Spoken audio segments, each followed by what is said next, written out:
Good afternoon from the 104.5 The Zone Studios. I'm Joe Hogg. Titans' first day of training camp wrapped up a few hours ago. Afterwards, Jamal Adams went to the podium to speak to the media for the first time as a Titan. And one question he was asked about was his ability to still cover wide receivers in the secondary. I mean, it is what it is. I mean, everybody's going to have an opinion. For me, I just keep my head down and grind. Again, I wasn't healthy the past 2 years. I'm getting back into my stride, and we'll see. Hear about that more on 3HL coming up in mere moments. But for all your foundation repair waterproofing needs, you need to visit USSTN.com. Breaking news at once on your home for the Vols, the flagship station for your Tennessee Titans, as well as home to 3HL. This is 104.5 The Zone.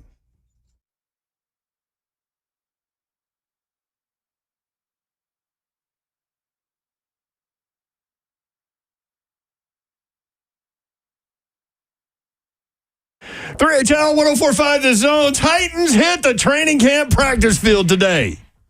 What's up, Dawn Davenport? I'm smiling from ear to ear. Woo! What up, Madison?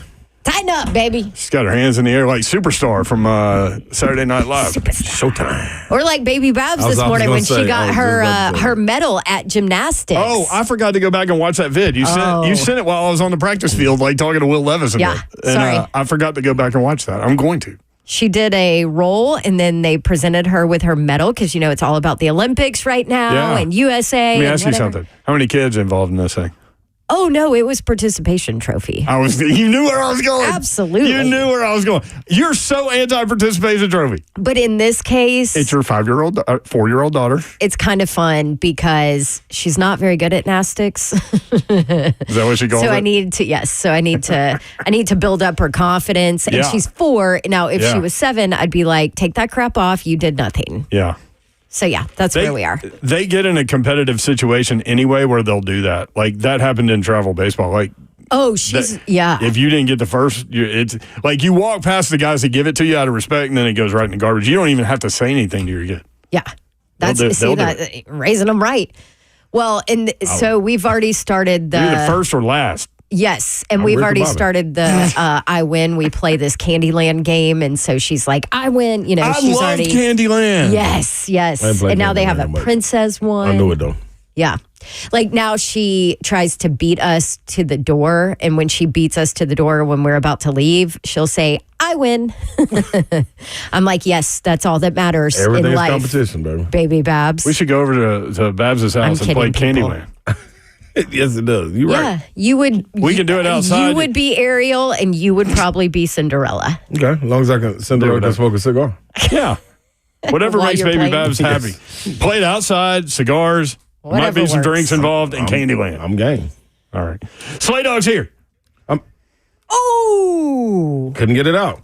Well done, Seth. I was in the chat. What happened? I was in the chat, man, talking to our guy Vashawn, man. He said they had to change his diet. He had a rough day, man. So, man. I'm just telling him, man, it'll be good for you, dog. Change is good sometimes. So I couldn't get I'm in the building now.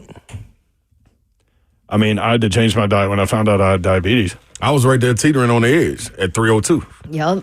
I remember that. I remember. Yep. Mm-hmm. I tell everybody, like, if you cut out sugar, that was the main you'll thing. Immediately drop weight. You just don't know how much sugar is in stuff. How many things have sugar in them? There you go. Yeah. You know exactly what I was trying to say. Boom. I'm in the building. There he is. The executive producer of 3HL is Mayor Zeph. Oh. What's up? What up, Zeph? Nothing much. Hey, do y'all feel the excitement, though? Yes. I do, too. Well, I felt it from the team. They were glad to be out there. Everybody just good energy, huh? That defense, always talking. I love it. Will Levis talked about that after practice. He's like, there's something about defensive players that, they always seem to talk. Well, guess what, though, York?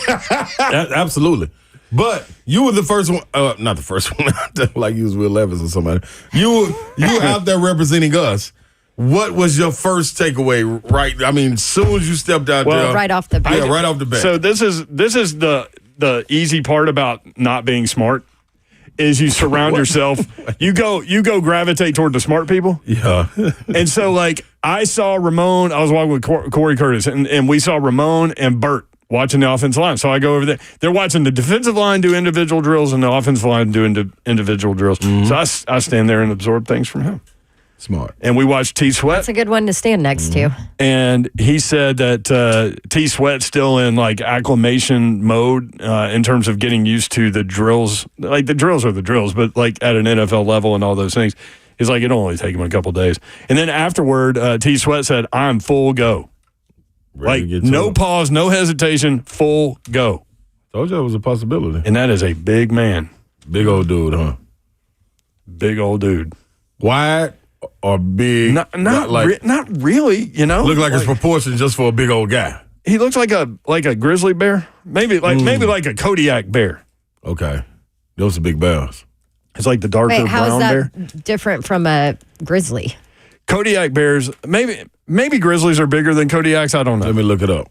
Because Kodiak, the first thing come to mind. Because when they stand up. That's what I was saying. They stand up and, grizzlies are that way too. But he's 6'4", 366 pounds. That sounds like a Kodiak bear. So Big Jeff afterward was like, yeah, T. Sweat's doing great. He goes, we're all trying to get our bodies ready, is kind of how he said that. And he goes, but listen, between me and him, there's 600 pounds of guy right there. And then I was doing the math because Big Jeff said he wants to play at 310. Kodiak bears are the largest bears in the world. There you go. Okay. There you go. Sorry, go ahead.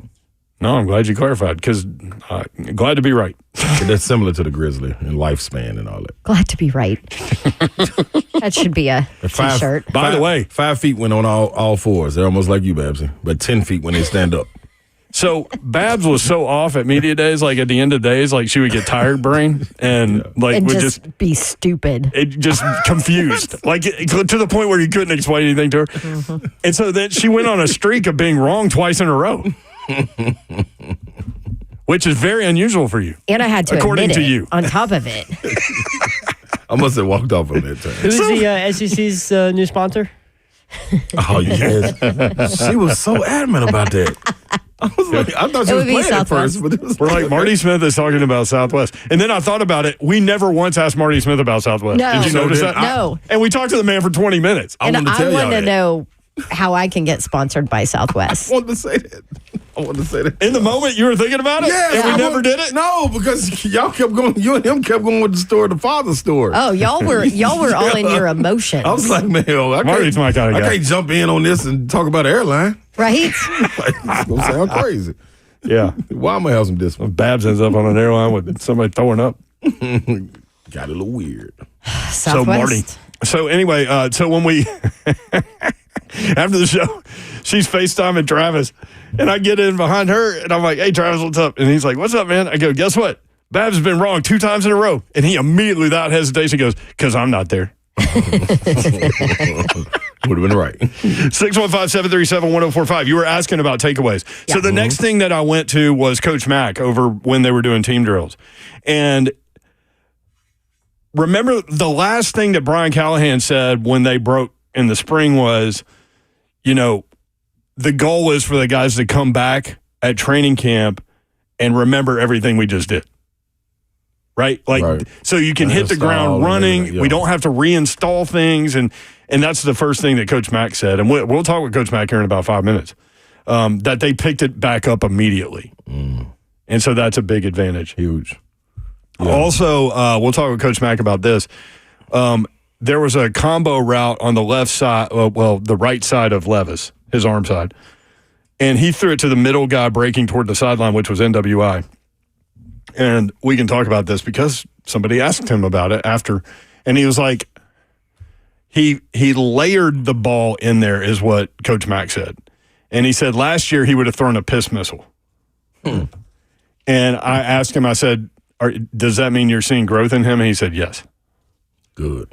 And so somebody asked Will Levis about that throw. I think it was Terry McCormick asked him about that throw after, is that you, Slay? No.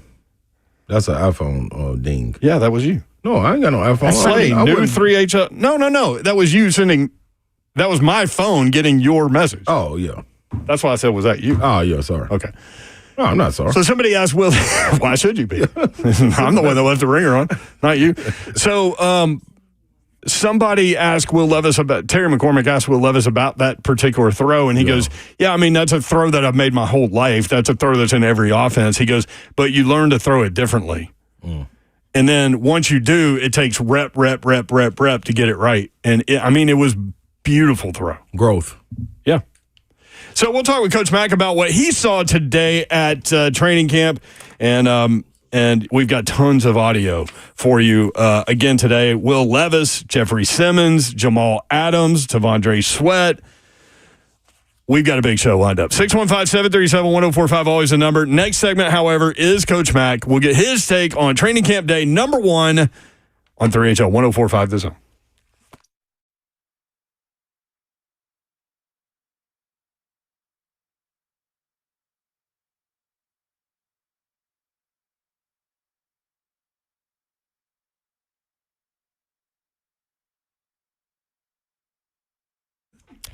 Guess what? I've been waiting to say this. Mortgage rates are down. Yes, they've been dropping big time. Great time now to call Loan Pronto. Loan Pronto has APRs in the 5s again. Yes, you heard me, in the 5s. So if you got stuck with a high rate last year, you want to refinance, this is a great time to call.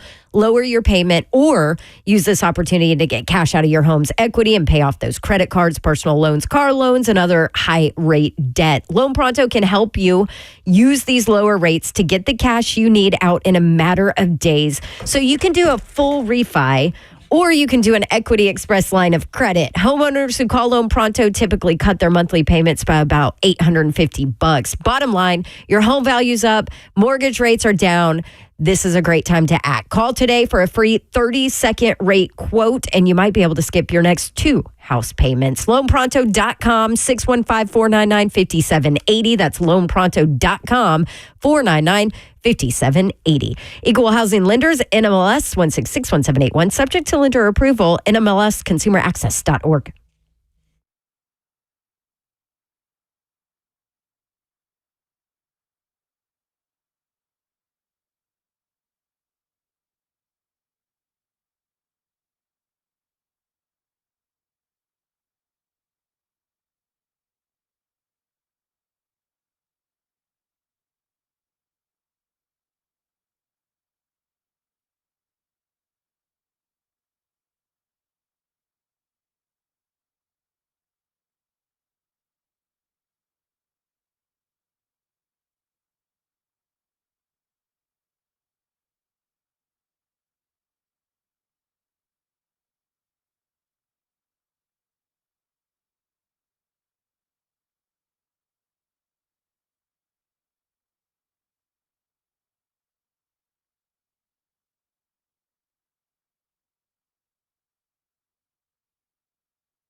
3HL 104.5 The Zone. Britt Doherty, Don Davenport, and Ron Slay.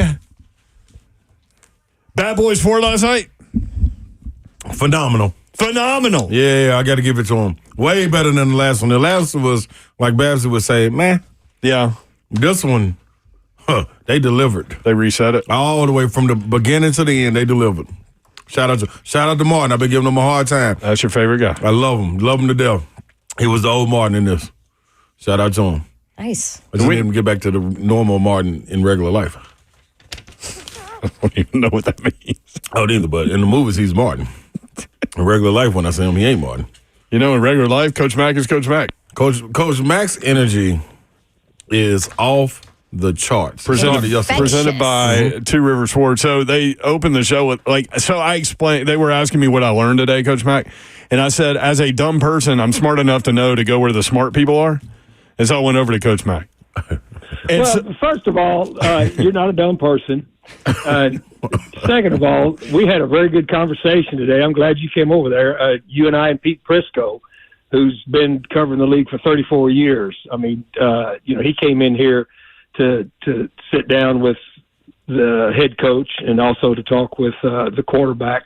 But, yeah, I mean, I was looking forward to it. I mean, it was great. I got out there early. I'm going to be mic'd up every day with a camera that's going to be following me. I'm going to do one player every day from different positions to explaining what they're doing, what they're being taught, what the coaches are telling them. I did Lloyd Cushenberry today, and then I went over to the team drill, and you and I stood together for all of team and saw a lot of things. So it's on. I thought the energy was really good. You can tell the energy from an OTA to even the first ramp up practice in training camp is different.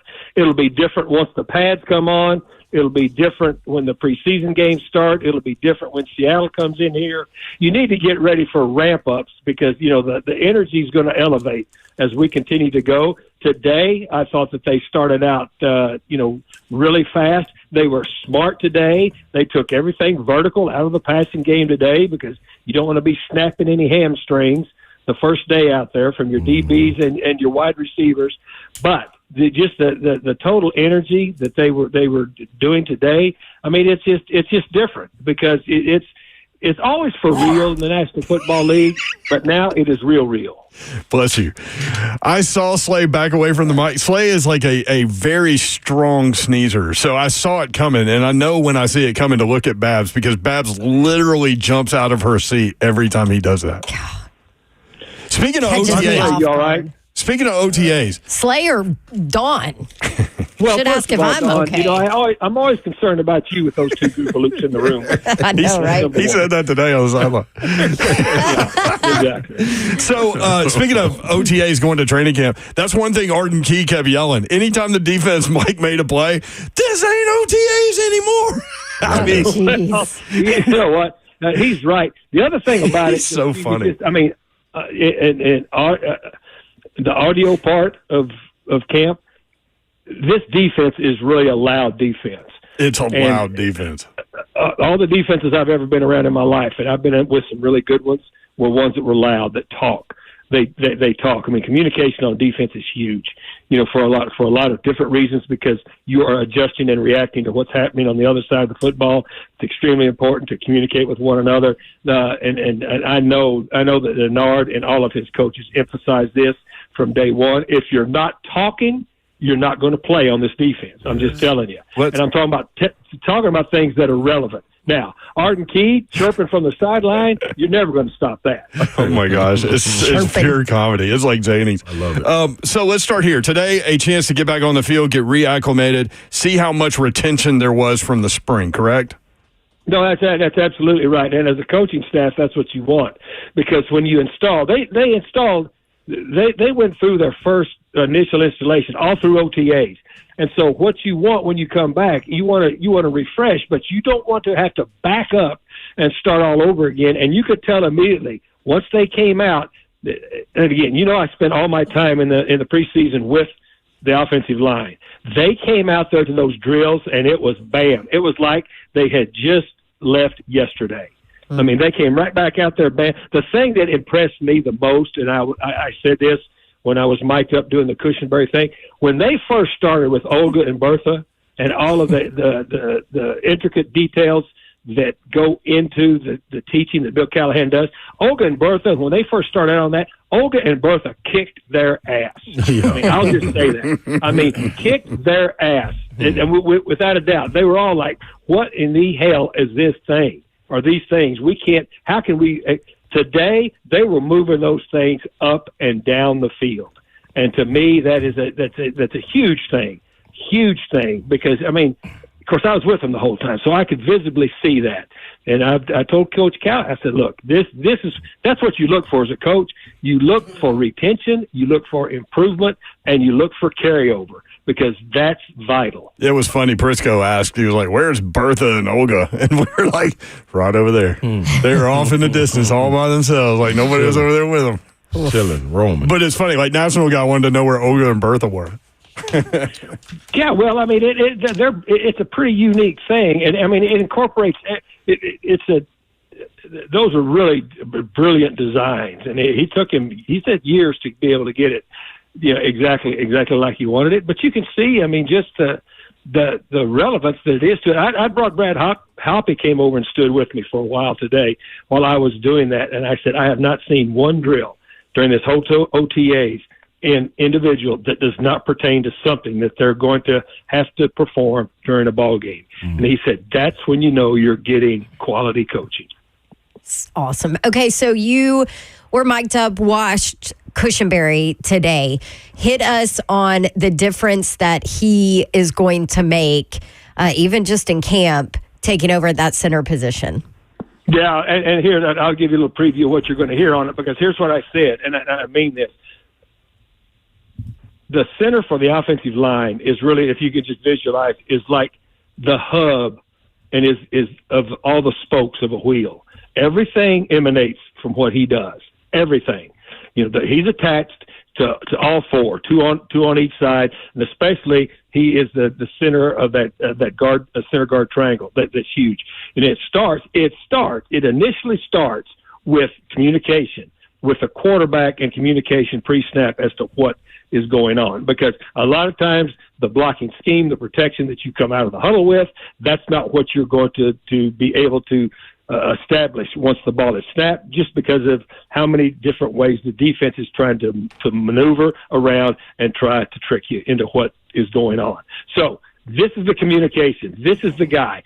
And that guy has to be more stable than any of them, because everything starts with him. That's what he brings. His veteran presence brings that stability. The other thing that I emphasized when I was watching him, he always plays under control with leverage. This is a very powerful under control player.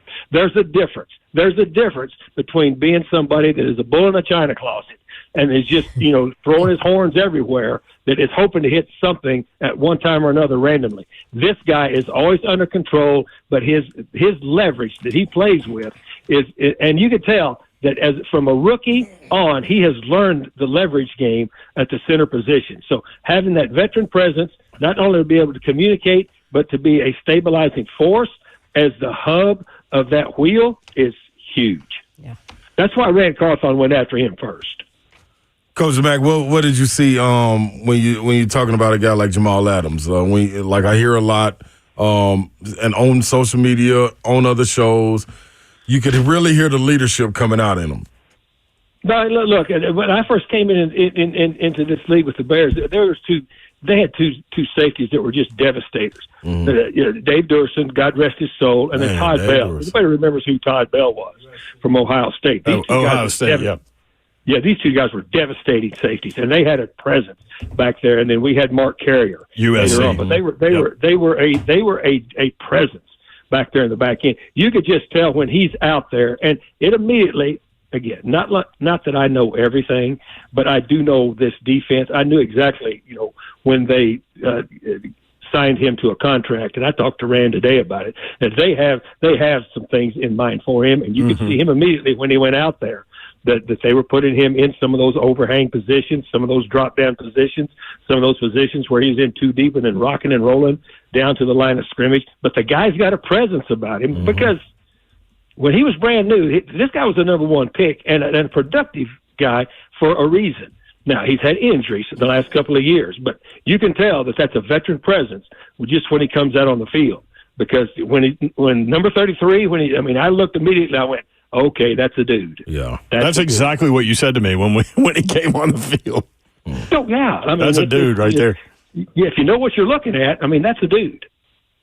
Ain't nothing wrong with having a bunch of dudes. If you can get them. Coach Mac, presented by Two Rivers Ford. Speaking of that defense, a lot of the principles of that Denard Wilson defense are from that Rams defense that you had, right?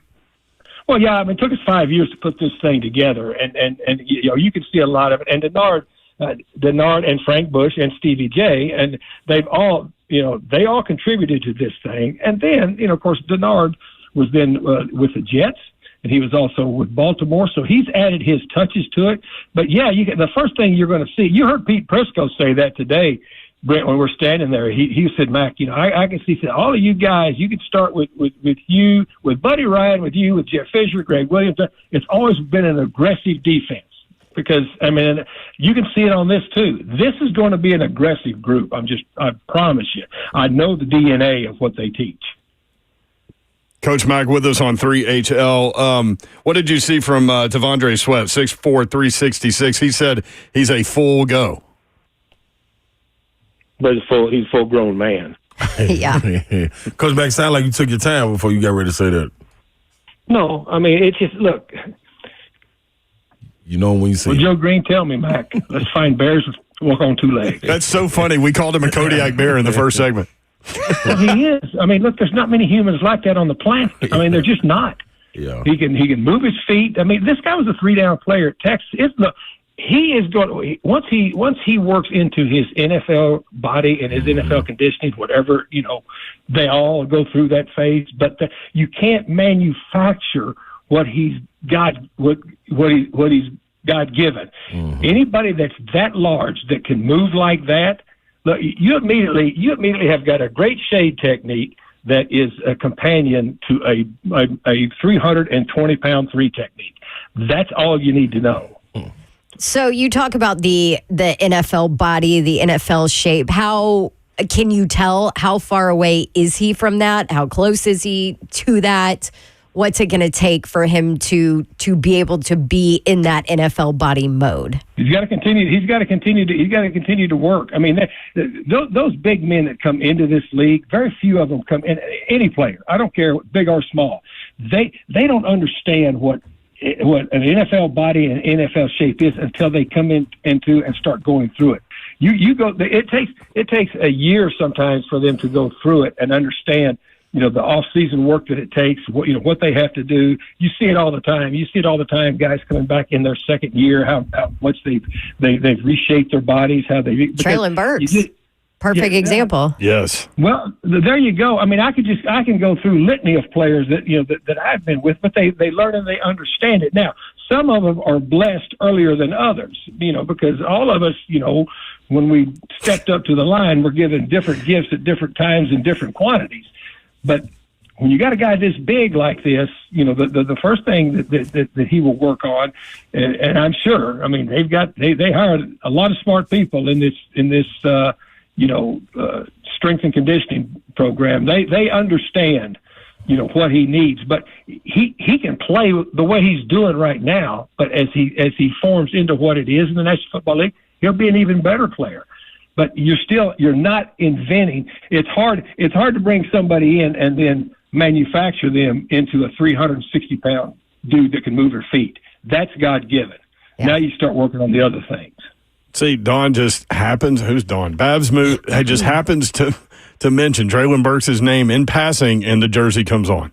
Oh boy. Well, sure. You know what? And look, let me just say this: the first pass that he catches, I'm going to have a medal for Ron Slay, because he has been carrying this Olympic banner for Traylon Burks through a lot of grief from everybody else. So the first ball that he catches in a real ball game that goes across the line of scrimmage, I promise you, because the Titans will win that game, and then every time Ron Slay will come to the radio booth, I'll have a medal for him. That's right, Coach Mac. You know I'm going to be there. He has changed his body, though. I'm telling you. Yeah, me and him both. Changed my body too. yeah. All I'm saying. Goes hand in hand. And no, the jersey has not been washed. Nope. FYI. Nope. Still has honey mustard. Well, he's doing that. He's doing that because he doesn't want to wash all of the good luck. There you go, Mac. Oh, There great. you go. Watch Great. that stank over there. Growth. The I love growth. it. Here's another conversation that we had.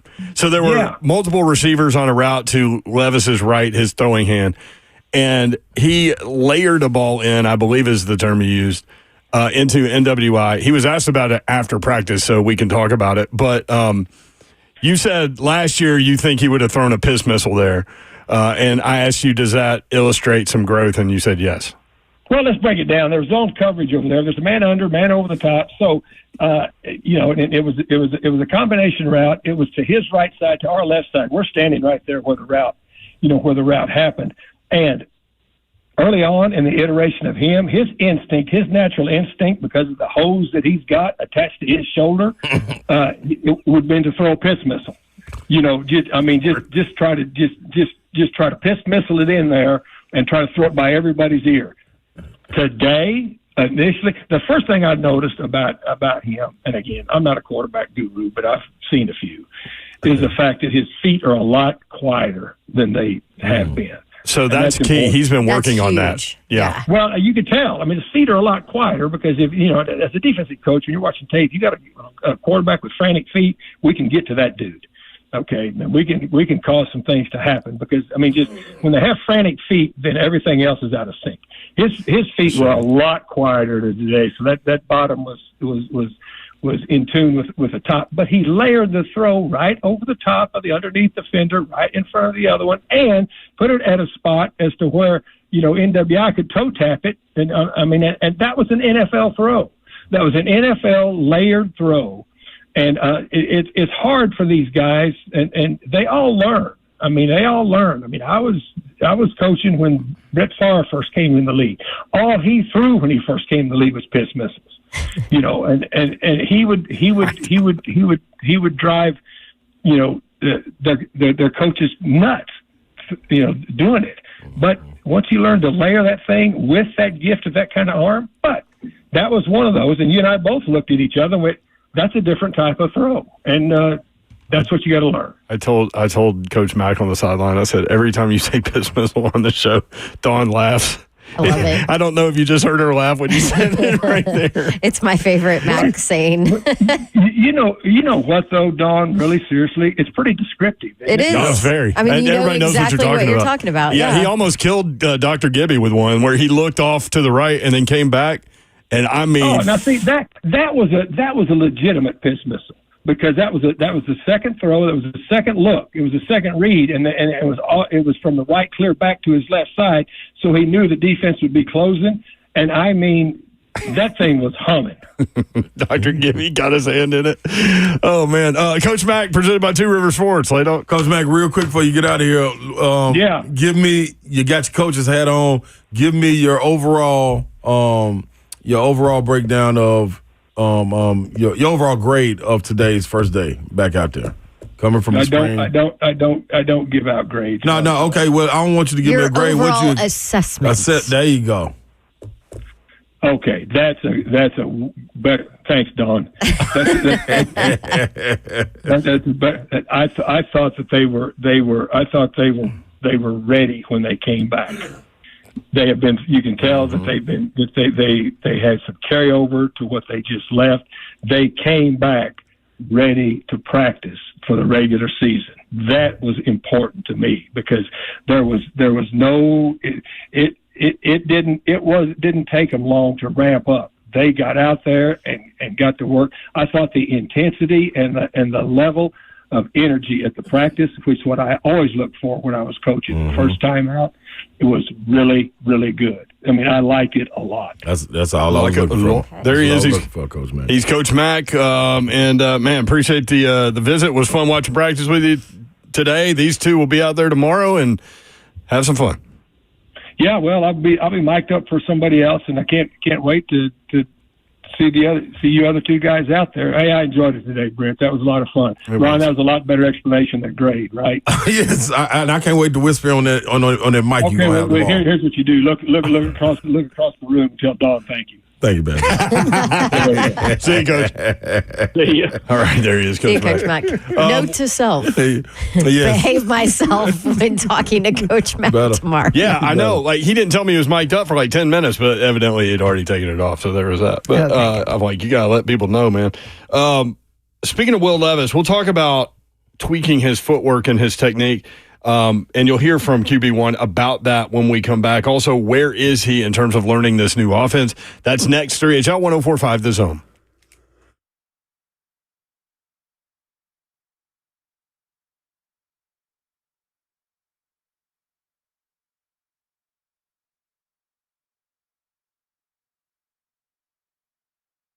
Twitch, please. Do you have a Twitch? Do you need a massage? Well, guess what? You need to go to a Moment's Peace Salon and Day Spa. Oh, it's the best. I miss the smell. I miss how good I feel every time I leave there. And here's the deal. Maybe you don't like massages. That's okay, because they have over 10 different services all under one roof at a Moment's Peace Salon and Day Spa. So if you don't want a massage, you can get a manicure or a pedicure, or go get a tan. They do sunless tanning. They do waxing, skincare, facials. I have done the hydrofacial before, and I don't think my skin has ever felt or looked as good as it did when I walked out of there. They've got a hair salon there. They do makeup, you name it, and they can do it. Also, if you want to be a hero, give somebody a gift card, because then they can get whatever they want there. Gift cards available 24/7 on their website, amomentspeace.com. Call them at 615-224-0770 if you have questions or special requests, or just stop by. They are in Cool Springs at the intersection of Carruthers Parkway and Bakers Bridge Avenue. A Moment's Peace Salon and Day Spa.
3HL 1045 The Zone. Happy birthday to the Hitman, Blaine Bishop.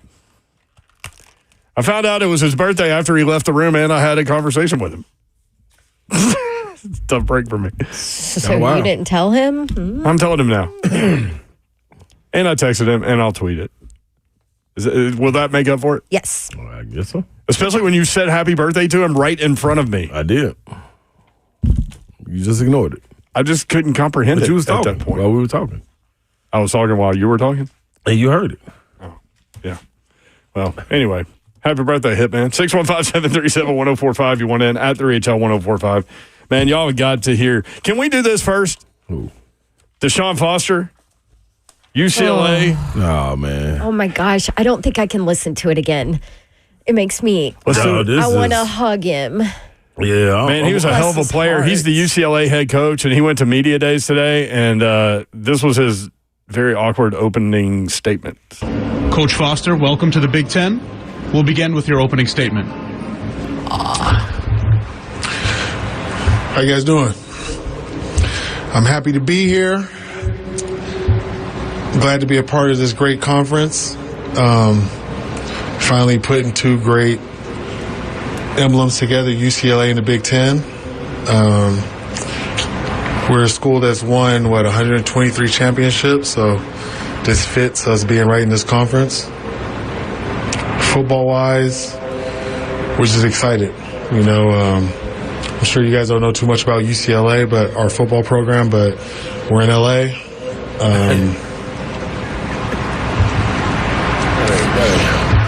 It's us and USC. We Oh, this is hard, man.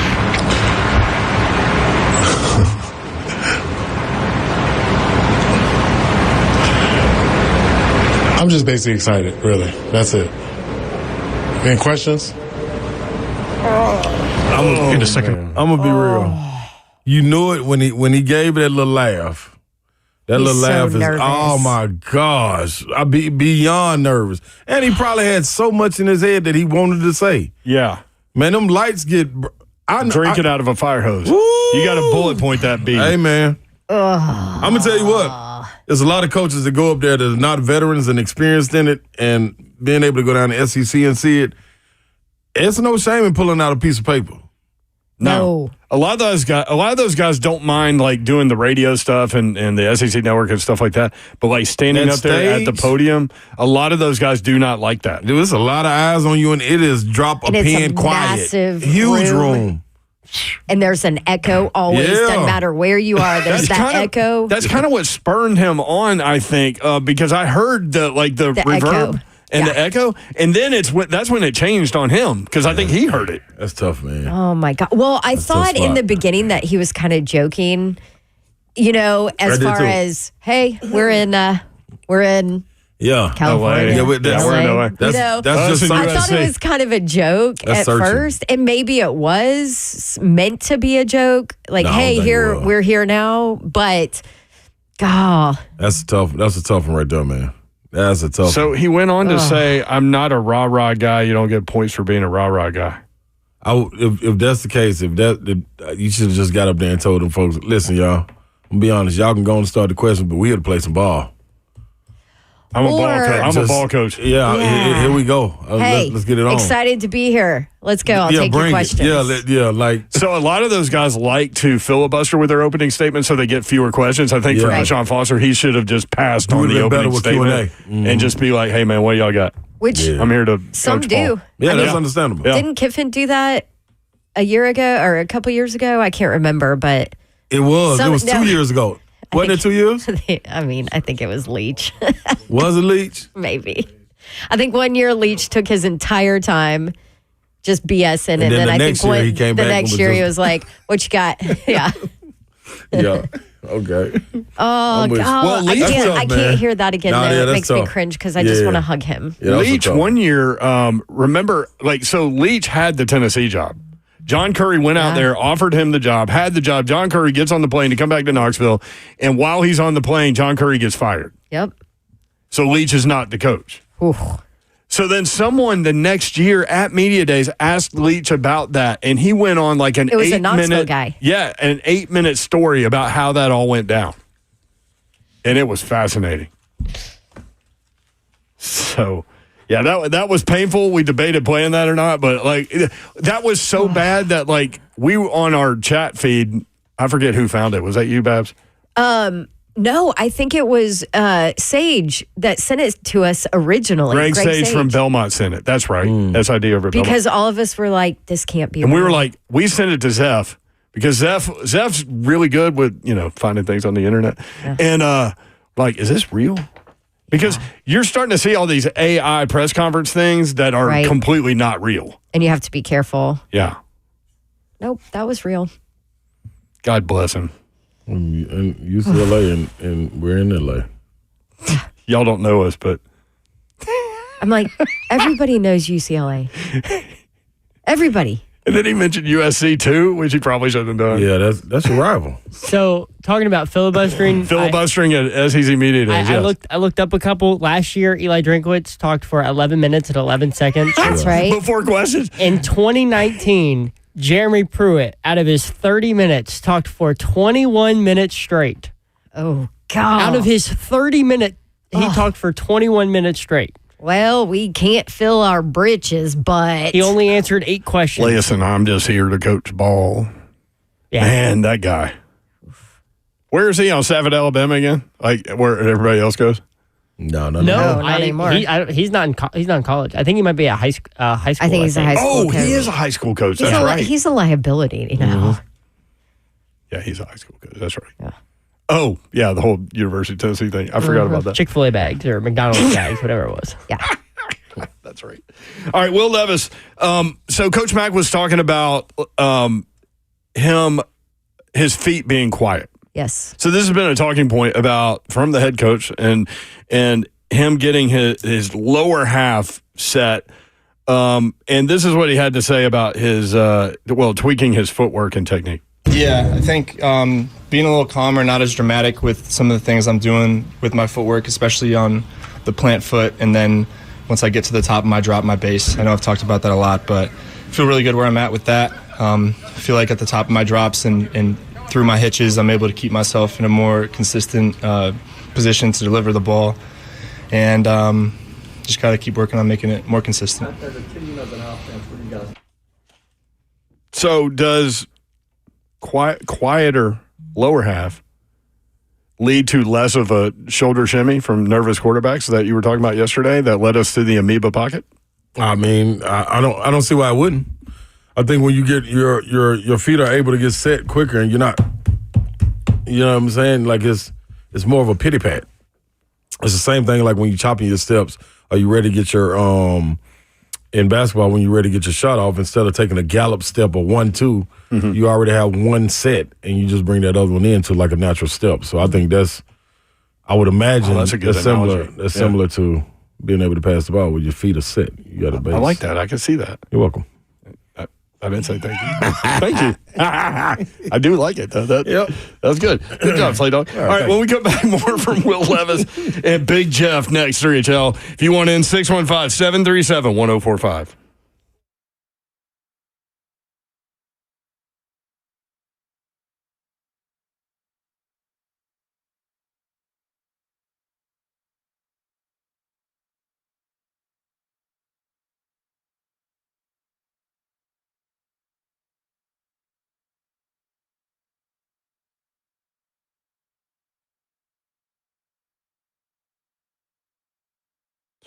Upton Dodge Chrysler Jeep Ram, that's where you need to go to get that next new vehicle. Daniel Cupton and his crew ready to help you out, and now is the time. New car, truck, SUV, Jeep, whatever you're looking for. These guys will be able to help you out, point you in the right direction. Just tell them what you're looking for, tell them what you need, and go take your test drive. Go inside. They'll help make the numbers work, and it'll be that easy. Upton Chrysler Dodge Jeep Ram has the perfect vehicle for you to make this the summer event. Come in and test drive a new Jeep Gladiator or Jeep Wrangler. See for yourself why these Jeeps are red hot. Maybe you need a pickup. Ram has a perfect truck for you to pick up. Select your size from the Ram 1500, 2500, 3500 with an array of packages from Longhorn to Laramie. They'll explain that plus more. Come into Gupton now to get red hot savings at the Make This the Summer event. Gupton Dodge Chrysler Jeep Ram, just 30 minutes from downtown Nashville at 3450 Tom Austin Highway in Springfield, Tennessee. For the best selection, the best savings, and the best service, you got to go to Gupton, GuptonMotors.com. Let's do this first and foremost. Let you know what weather comes along and it knocks out your power. Then you shouldn't be stranded without electricity. You shouldn't be scraping in the drawers and looking for lighters and looking for candles and all of this. Not when you can have a Generac automatic standby generator from Cove Generators right there at covegenerators.com. I'm going to let Babsy tell you about the special that's running through August, and you need to be an early bird to go get it. Yes, well, you can get $500 off, and all you have to do is say, "I know Slay and Babs and 3HL and 104.5 The Zone," and boom, they'll give you $500 off of your purchase. Generac automatic standby generators are the best, and Cove Generators is your dealer here in Tennessee. They've also got some other special offers going on now through August 31st. So you have about a month, and now is the time to call them and take advantage. They have financing. It is more affordable than you think. So give them a call, 931-559-3311. You can never lose power again with Cove Generators. Visit them online at covegenerators.com. And stay connected through it all. Yeah.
Good afternoon from the 104.5 The Zone Studios. I'm Joe Honk. Titans wrapped up the first day of training camp earlier, and afterwards, Will Levis, Big Jeff, as well as Jamal Adams met with the media, and Jamal Adams was asked one particular question. Has he lost a little something in his game since all the injuries? No, I don't think I lost anything. I just think that, it was a process. Obviously, my track record, it speaks for itself, and, obviously I'm just coming out here to, get my feet back under me and, compete. For all your foundation repair and waterproofing needs, you need to visit USSTN.com. Breaking news at once on your home for the Vols, the flagship station for your Tennessee Titans, as well as home to 3HL. This is 104.5 The Zone.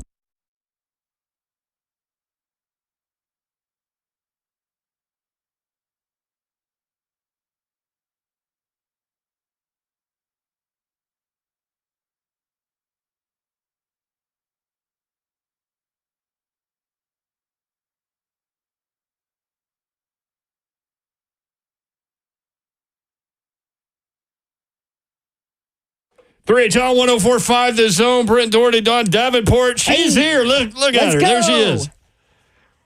That's right. You know what's not bunk? What's that? Training camp started. Training camp started today. We are, 17 days away from seeing this team on a football field in action? Yep. Injected in my veins. Pads next week. Got it. They're like 7 days away from pads. So acclimation. Wanted to make sure that everybody, took in what they learned in the spring and that they could hit the ground running. I was sitting next to Coach Mack. It's one of the first things he said. He's like, "Boy, these guys didn't miss a beat." He said they picked it back up immediately, and that was the first thing that he was looking for, and that's what happened. Slay Dog is here in his Traylon Burks jersey.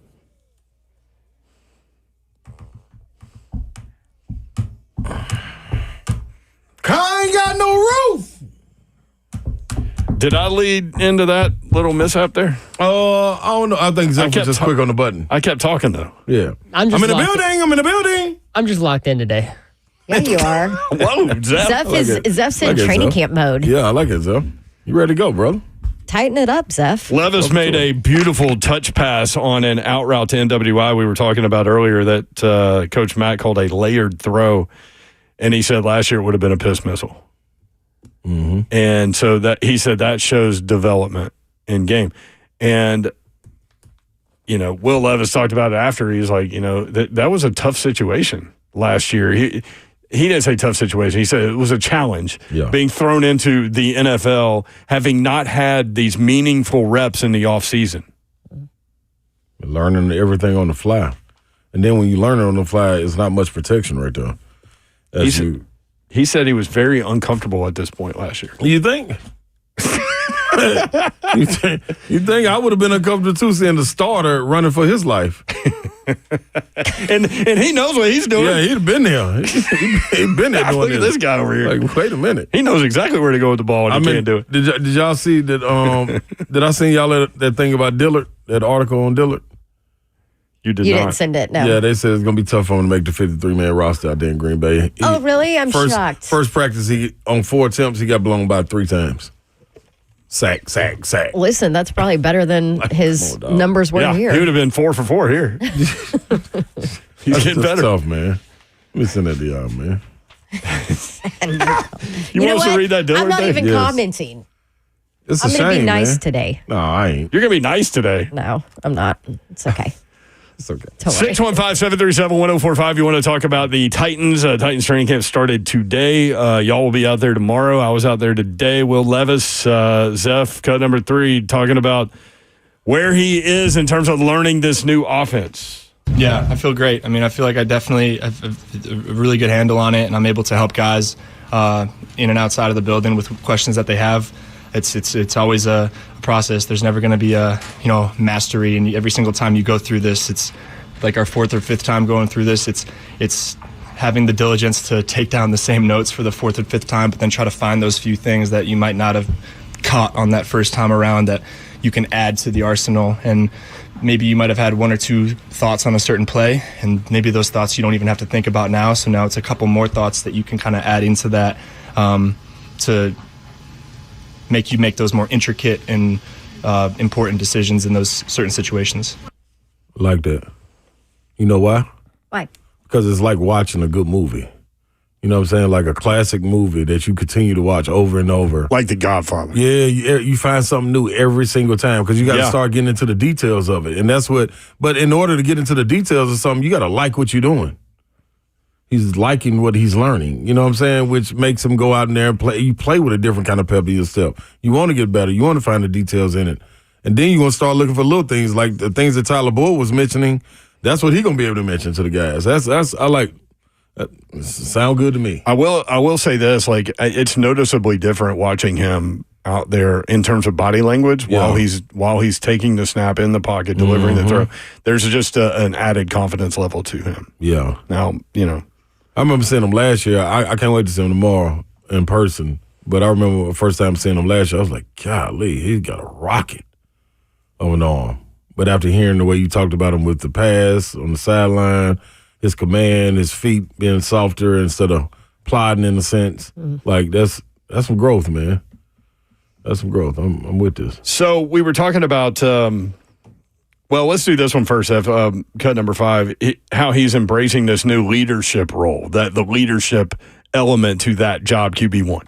Yeah, I was pumped about it. I just kind of wanted to wait till I was in a position to do stuff like that. And obviously it being my first offseason, being the starting quarterback and having that job, I had seen guys in the league do that with their guys in the past, and I was really looking forward to having that opportunity to go and do some team bonding in a cool spot and get some work in at the same time. But yeah, that was a cool trip. And then it's not just fun stuff like that. It's throughout camp. How can I help guys and reach out in any way possible and just be available to help them and help them improve and help some guys make the team. So I'm here as a resource, and they know that, and I'm going to continue to do my best to show them that I can be that for them. Got to be there for them. For sure. And he mentioned that Cabo trip a little bit. That's something that a lot of people around the building are talking about. But isn't that something that like most quarterbacks do at this point? Yeah. I wouldn't say most, but a lot of them do. Yeah, when they got the reins to the Well, team. I feel like you're honestly your top tier quarterbacks that know what they have. They're in charge. A lot of them do. They got the reins to the team. Yeah. What didn't Mahomes? I want to say he had him over to his house at some point. He's got the full football field and all of that. Yeah. Somebody, was it Mahomes that went down to Miami or something? Somebody went to Miami last year. I don't know. These stories seem to be popping up, but everybody in the building is glad he did it. I know that. Yeah. So Ricky in the chat said, "How did Malik look, Mayor?" He got the one throw that I noticed, he got it batted down on the line of scrimmage. Now, to be fair, limited reps, right? Like, well, yeah. Levis got the majority, and then Mason Rudolph got reps, and Malik got reps. So over the course of time, you'll see more from him. But because Coach Callahan had said there is a battle between 2 and 3. Like, he did not say Mason Rudolph is our backup quarterback. In his opening presser, he said Malik and Mason will battle out for 2 and 3. And then this is when the coaching is going to get involved too. So if you can design a package for him to showcase his strengths, I think that'll be better. I also think it's going to be interesting to see Malik and how, if he does, you guys know I'm not sold on him, right? I think that's. Listen, it's gonna be a challenge for Malik to. Yes. Are they going to keep 3 again? And he's just. Who knows? But to me, it will be interesting to see if a different coaching staff, a different quarterbacks coach can develop him more into NFL-style quarterback than maybe what has happened in the past. And I'm not knocking the past staff, but sometimes a new staff comes in, they see different things, and there's simple things they can fix to make you a better player at that position. And I feel like you have some very offensive-minded coaches, quarterback coaches, head coach that maybe can help him. I think that's the key, what you said. Simplify it for him. Right. Like, it's not going. You might not have 60 players to choose from. You might only have 15. Yeah. Execute them 15. Yep. 5 of them rollouts, 2 of them read option. Like, Let's simplify you. I think at this point we have seen enough from Malik Willis to know he is not a starting quarterback in this league. Maybe he can be a serviceable backup. When we come back, we'll get Todd Fuhrman's take, our guy in Vegas. He's involved in point spreads and sports betting and all those things. Get his take on this year's Titans team. Also, maybe take a look at the AFC South and what it might look like. We'll do that next. Todd Fuhrman, Bet the Board Podcast, at Todd Fuhrman on Twitter. Go ahead and give him a follow. We'll be right back. 3HL 1045 this home.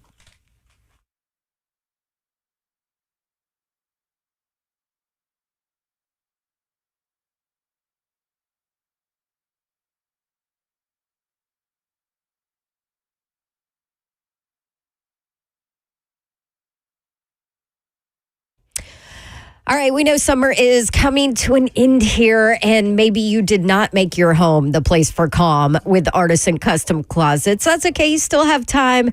Artisan Custom Closets has custom storage solutions that are made to suit you, your style, and of course, the most important part, right? Your budget. And they can help you get clutter organized and out of the way in whatever you need, whether that is your closet, or maybe you've just always wanted that stunning walk-in closet where everything has its space and you've got shoe storage and all that. They can do that. But maybe it's as simple as your pantry and you still have those wire shelves where nothing sits up and nothing's organized. They can come in and help you there. They can help you in your garage, which is what I used Artisan Custom Closets for, and they did a phenomenal job. All the bikes, all the basketballs, soccer balls, toys, everything has a place, and it's amazing. Laundry room, home office, playroom, living room, where you want storage, they can do absolutely anything. Start with their free in-house design consultation and let them help you. They're the best. 615-800-2199. That's 800-2199. Or just go online and see what they can do for you. Say goodbye to clutter and hello to calm. Artisan Custom Closets at artisancustomclosets.com.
3HL 104.5 The Zone.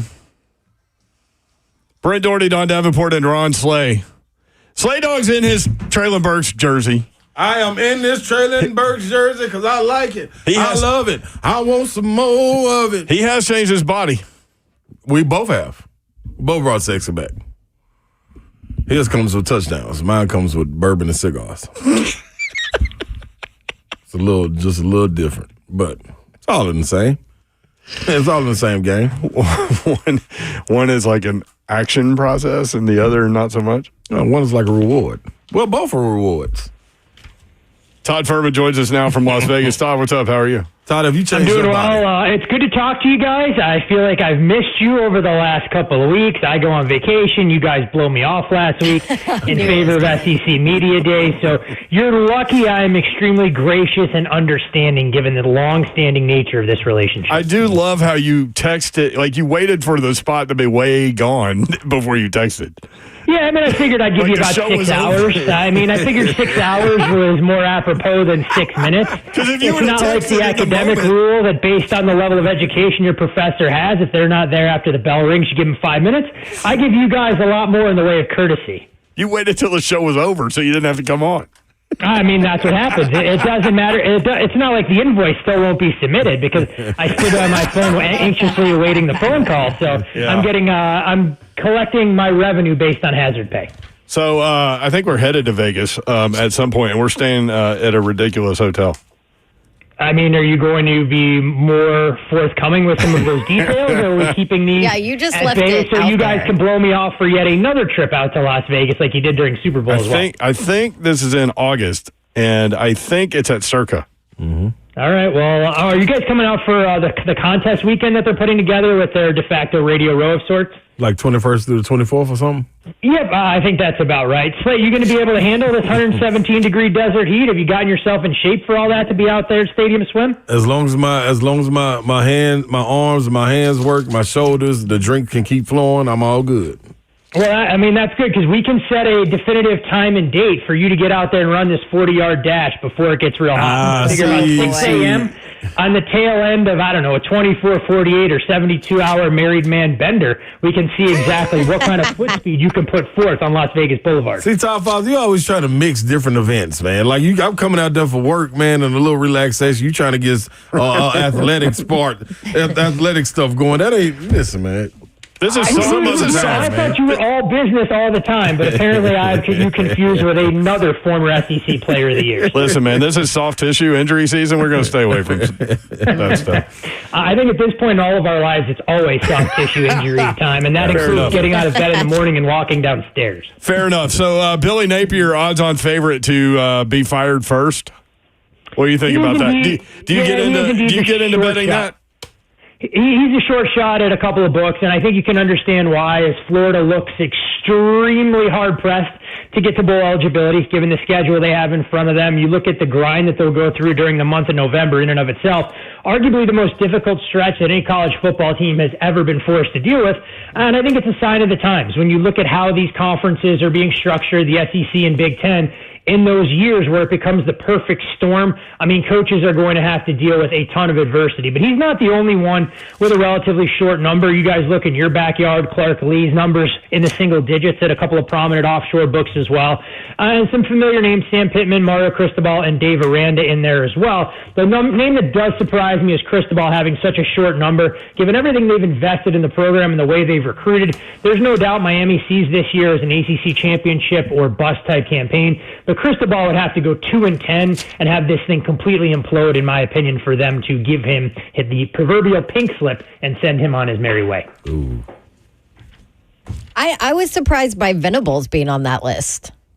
Yeah, I mean, I'm with you there. I think a lot of times, Dawn, some of these are meant to try and create a news cycle and stories for offshore books. They take relatively low limits, as we've talked about in great detail in these kind of markets. And when you mentioned Brent Venables, he got the extension this offseason. Oklahoma rebuilding along the offensive line, transitioning to the SEC. You know, this is a defense that I think has to start taking the image of their head coach if they're going to compete year in, year out. But Jackson Arnold, a tantalizing talent that they have under center. And I think Vols fans will get all too acquainted with what life is like against the Oklahoma Sooners early on in the season. Should be one of the more fascinating games to see UT going into Norman for that contest. Yeah, we talked to Josh Heupel about that, and he said it's going to be weird walking out there and being on the other sideline. But man, that's a game he's going to want, right? And Oklahoma's going to be a favorite. They already are, right? Yep, they're a short favorite in that game, and I think as you try and handicap it a few weeks down the road, I mean, we're talking about a Tennessee team that's going to get tested a lot sooner than some of their other conference brethren. I mean, we're going to get a pretty good idea of who the Vols are as a team through their first 4 games. That's a far cry from Ole Miss, who probably doesn't get their first true test until their 7th game of the season in the middle of October. You mentioned that number. Oklahoma right now, a 3.5 point favorite for that contest. But I think what's interesting when we look at the strengths and weaknesses of Tennessee, and we can focus on the offense in a second, this is a team that's built along its defensive line. James Pierce is an absolute wrecking ball, and I'm not sure Oklahoma is going to have their offensive line concerns sorted out by that week. Now, if Oklahoma can protect, I think the big question that Tennessee is going to have to answer more often than not is, can this secondary slow down anyone? And we'll see exactly where they are for that game on a neutral site against NC State and Charlotte when they take on Grayson McCall and one of the ACC's more underrated wide receivers in Kevin Concepcion. You sound like you got a little question mark floating around that game for you, Todd Fuhrman. Well, I mean, there are plenty of question marks for me, Slay, because I think you were the only one that didn't transfer out of that Tennessee backfield. So when you look at that team defensively in the secondary, there are a lot of concerns that have to be answered sooner rather than later for the Vols. One of which, and you guys would know better than me, it seems to be a ton of optimism coming from players and coaches that Nico will be the real deal under center. We, of course, got that great data point for him against a very talented Iowa offense. Added a little bit of bulk this offseason, and no reason to believe that this Tennessee offense can't get back to being a little bit more dynamic and electric like we saw under Hendon Hooker than the ground and pound approach they utilized last year, given Joe Milton's accuracy problems more often than not. Yeah, dynamic Iowa defense, not offense. Their offense sucks. No, 100%. Look, the Iowa offense puts that defense behind the 8 ball, plenty of times. So, yes, I'm not going to give the Vols any credit defensively for pitching a shutout against that Hawkeyes team that was outscored, I think, 84-0 against the 3 ranked teams they played last year. But hanging 4 touchdowns plus against the Hawkeyes defense at least gets you a couple gold stars. There you go. It is pretty amazing that Iowa had the season they did. I mean, that's how good that defense was, man, because that offense was, like, I don't know how Iowa, like, they start chant punt. They were celebrating punts. I mean, you look at Iowa and what they did offensively. I mean, most of the teams that put up their offensive metrics won between 2 and 3 games. And here are the Hawkeyes having a chance to knock off Michigan in the Big Ten championship. And it gets so bad that your starting quarterback for a team that had a chance to win one of the Power 5 conferences last year in Deacon Hill can't even get another job anywhere in a G5 conference. He transferred right up the road, and from what I've been told, he's battling to try and win starter reps for the college football FCS powerhouse known as Utah Tech, formerly Dixie State. Wow. I knew neither one of those schools. You can call whatever you wanted. I don't. Utah Tech. Yeah, I didn't figure you guys were spending a lot of time in Cedar City doing some of your scouting right up the road, about 2 hours north of us here in lovely Las Vegas. Yeah, no. Coach did say their offense is going to be better, though. Well, I mean, look, I think by default that's going to be the case. I mean, he's really going out on a limb. Babs at quarterback, Slay Dog leading the country in receiving, and me at running back. We could get some work done. Todd, put you at left tackle. We're good. We're better than last year. Look, I don't think I'm blocking anybody at left tackle. I'm getting run over like a freight train coming down the tracks. There's no chance I'm slowing down anybody that weighs more than 200 pounds, unfortunately. So Titans started training camp today. What is your outlook for the Tennessee Titans this year? What's interesting about this Titans team, I think they come in a perfect spot where they're able to fly under the radar in the AFC South. There aren't a whole lot in the way of expectations being placed on this team. When we talk about the Houston Texans and the targets squarely in the middle of their back, we saw the Indianapolis Colts, get so close to getting the postseason last year before they lost that regular season finale. And this is a Jaguars team that's got a lot to prove after committing to Trevor Lawrence and really underachieving last year. So while the Titans made a ton of moves that you guys know all too well to try and bolster that roster, I think you just need to see this group improve. I know it's not what fans want to hear. They see it as a division title or getting to the playoffs. But I think the way you'll measure the effectiveness of this campaign under new head coach is if Will Levis looks a little bit more the part, can answer the questions about being their potential franchise quarterback and how the offense will look when you don't have that bell cow back in Derrick Henry to lean on for some of those tough yards. The other thing, though, that works in the Titans' favor, given the fact that, look, they're not necessarily going to be must-see TV, the NFL doesn't have them in a lot of those primetime windows. So the luxury you're afforded there is that you don't come into most of your games at a rest disadvantage like a lot of these NFL teams that'll play 3 games in 10 days or 4 in 17. So if teams are going to get caught looking past the Titans, they may be an attractive proposition deeper into the season if they're well rested and some of these other teams are fighting for top seeds in their respective conferences. That's interesting. So from a betting perspective, the Titans may be a team you guys watch. It is a team that I'll be watching closely, maybe as early as week 1, when they're more than a field goal underdog against the rookie quarterback in Caleb Williams. So I'm very curious to see how this team gets priced, how they adjust, week in, week out. But the Titans, for me, as you guys know, have been an overvalued franchise over the last couple of seasons. I don't have them on that overvalued list, at least from a week-to-week perspective now. So there's a chance I could find myself backing the Titans more often than I'm willing to admit. Let me tell you this before you jump out there off the train and do all that little crazy stuff. Let me tell you this, Todd Fuhrman. This is. I'm telling you right now, the reason you need to be going with the Titans is because of everything you just laid out. The unpredictability of them now, man. You just said Derrick Henry gone. Man, you better jump on it right. I'm going to tell you now. Go on and jump out there on the first 6 games, man. And go and win you some money. Look, and here's the thing. All that talk about the Titans over the last 3 minutes, I didn't even mention their most dynamic playmaker, who you've assured me is going to have 100 catches and more than 1,000 yards to go with double-digit touchdowns in Treylon Burks. See. Every time I try to hold your hand across the street, you want to let my hand go and just run on out there in the street. I did not tell you to go. I just told you be cool until the light change, and then we'll go out there together. But like Frogger? He don't care. He just run out there in the street. I did not tell you 1,000 yards. You mentioned the early season stretch for the Titans. They'll be underdogs in each of their first 4 games against the Bears, Jets, Packers, Dolphins.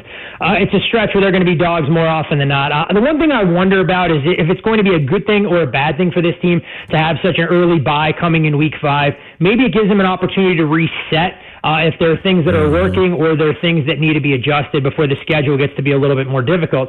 So I'm not running to bet this team over their win total or anything along those lines. I just think if the market sees them as one of the worst 4 or 5 teams in the league, that there's going to be a little bit of a value and a potential opportunity to make some money on them from an ATS standpoint. Go ahead, Basil. Anything changed as far as these holdouts and everything, like what's going on with Green Bay, with Jordan Love? Like, should I jump on any numbers right now, thinking that they may carry over to the season? You have to imagine Jordan Love is going to be out there for the Green Bay Packers sooner rather than later. The storyline that I think is a little bit of a bigger deal is what we're seeing unfold in San Francisco with Brandon Ayuk holding in, Trent Williams, the holdout. This is a Niners team that played a lot of games in a very short period of time late in the season last year. We always wonder about the Super Bowl hangover, some of the adjustments that'll get made. So the 49ers aren't a team that I'm running to buy, at least early on in the season. And for me, with the Dallas Cowboys, look, they've shown a pattern in the past of caving to these players that hold out, whether it was Ezekiel Elliott, whether it was Zach Martin. I think this is a franchise that's going to have to pay CeeDee Lamb, but you have Dak Prescott going into kind of a lame duck status on the final year of his deal. It's an offensive line that there are some major concerns about. So Dallas is a team, if you still have access to going under their win total at 10.5. I think the Cowboys underwhelm, and it would not shock me at all if this is a Cowboys team heavily favored to make the playoffs, finds themselves making plans for the middle of January that don't include postseason football. Wow. I like it, Todd Fuhrman. That's So, what I like. Random question here, but how much do you pay attention to reports about players during training camp? Treylon Burks looks amazing, or videos of catches or strained hamstring. Yeah, like how much do you pay attention from a gambling looking towards the future of what you're going to put money on? Well, first off, I love how you preface it, Dawn, as a random question. Is this every Wednesday at this time? They're not random questions that get hurled in my general direction. So This one would fall kind of under that same purview. But when we look at the player, it's kind of random. It's not something specific about numbers or over under. That is a good point. This is a little bit more qualitative than truly quantitative. Right. But I think it's always important when you follow some of these storylines to see which players are dealing with those aches and pains. More often than not, those soft tissue injuries that players suffer midway through camp can linger, especially with some of the lower body, the hamstrings, and those sort of things. So you want to keep tabs on that, because if you can't scratch those proverbial itches and make sure that you're 100% going into week one, you're never going to be able to recover over the course of a regular season grind. The one thing that I don't become enamored with, that every fan and, media person loves to circulate, are videos of these starting quarterbacks throwing against air and wide receivers making great catches, dotting the back of the end zone or anything like that. If you're an NFL quarterback and you can't make throws in your helmet and gym shorts, there are much bigger fish to fry. So I know hope is always what you like to see in the NFL, and rightfully so, with 32 fan bases who believe they can go from worst to first. But those are things that I really don't pay an awful lot of attention to. You hit the nail on the head talking about injuries, and the minor ones at that people want to sweep under the rug, that more often than not are the things that you keep tabs on and try and give yourself a little bit of an edge to get a half point or full point, especially with some of those week one numbers. Okay. So saying all that about the Titans, where do you have them in the AFC South? It's a division that I think, at least on paper, the Houston Texans are the team to beat. Would I run to bet Houston at that short shot price? Absolutely not, because we know all the time in sports it's a little bit different when you go from being the hunter to the hunted. I think if I had to make a case, I think Indianapolis and Jacksonville are a little bit undervalued. I don't see the Titans making a real push for the division, but it's a team that may have an opportunity to kind of exceed odds makers' expectations. But I kind of want to take that wait-and-see approach, look at them from a week-to-week standpoint than tying up my money to do much with as far as a season-long perspective is concerned. So what was their win total again? Was 6.5? Yep, 6.5, kind of painted across the board. Haven't updated some of my numbers to see if there's been major changes, but typically these numbers will stay rather dormant until we start to get a little bit of buzz over the next 2 to 3 weeks with some of the injuries we mentioned and teams that either become rapid risers or rapid decliners as far as public perception is concerned. There he is. He's Todd Fuhrman at Todd Fuhrman on X. Bet the Board podcast. The SEC pod is out. You need to consume that bit of information. 36 and a half hours, thereabouts, I think, is what we dedicated to the SEC. So time stamped accordingly so folks can break down a lot of teams. Unfortunately for those folks in the Nashville area, spoiler alert, Vanderbilt did not require a deep dive in any capacity for us heading into the 24 season. Yeah, I didn't even have to take the shot that time. 2.5. We're going over that. Good job, Top 5. Look, I can understand it, but if they don't go over 2.5 by the time the calendar hits October, you're going to need a massive upset working in the Commodores' favor to be able to make that happen. So it'll be a sweat early, but I know Slay was able to cash that a season ago and circle that date, Saturday, September 14th, for the trip down to Atlanta. You lose the game against Georgia State, going to put them in a very difficult spot because you figure Georgia State, Alcorn State, and then the home date against Ball State in the middle of October, the 3 best opportunities for the Doors to go over that posted win total of 2.5. That's true. That's true. Thank you, Todd. Good stuff, man. Appreciate it. Pleasure, guys. Thanks for joining us this week. No, what happened last Wednesday was we forgot it was Wednesday. We were at SEC Media Days. You get so locked into all that stuff. It was Texas-Alabama Day. It was, but I literally never thought about it until he texted us after the show. That's my guy, too. When we come back, more Titans talk. If you want in, 615-737-1045. Hear from Jeffrey Simmons next, 3HL 1045 this zone.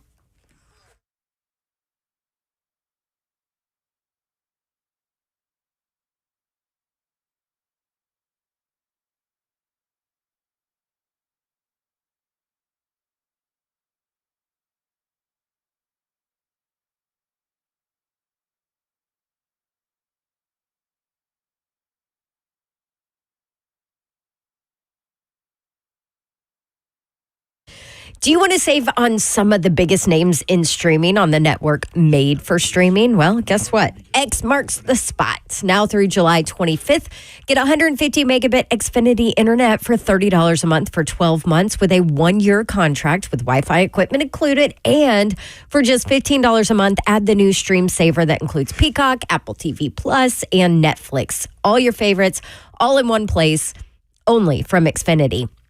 Go ahead, binge some shows, stream some movies, watch some sports, save some money all at the same time. For more watching, less spending, X marks the spot. Switch to Xfinity, the network made for streaming, and bring on the good stuff. Go to Xfinity.com, call 1-800-XFINITY, or just visit a store today. Restrictions apply. Internet offer requires paperless billing and auto pay with stored bank account. Taxes and fees extra after promo. Regular rates apply. Currently $56 a month plus Wi-Fi equipment.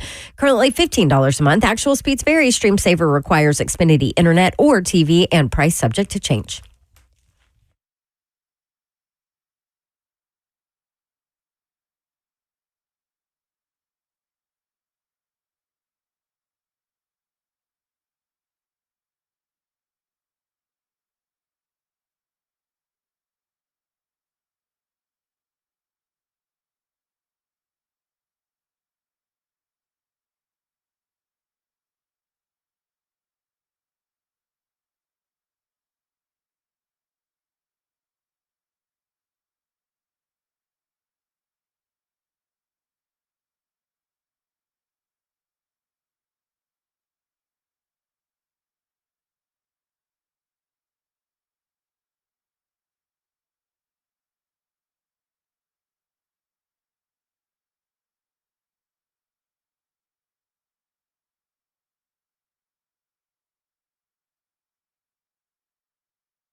3HL 104.5 The Zone, Brent Doherty, Don Davenport, Ron Slay.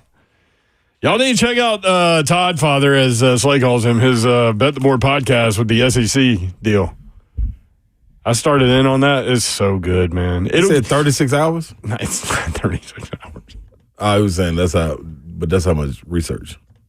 I think he was just trying to be funny. Yeah, well, I never know. I mean, it's true. I think it's honestly. Todd's the kind of guy who throws jokes you don't even know. Yeah, it's like, okay. Like you have to reach back and be like, pull that back in and go and take a look at it and be like, oh, that was a joke.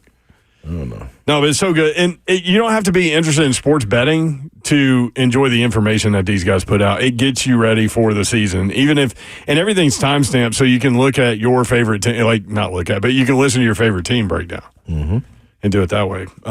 For me, I enjoy the entire conference, so I will do that. Plus, they do have a best bet at the end of the pod. So there's that. 615-737-1045 if you want to talk about the NFL. Titans training camp began today.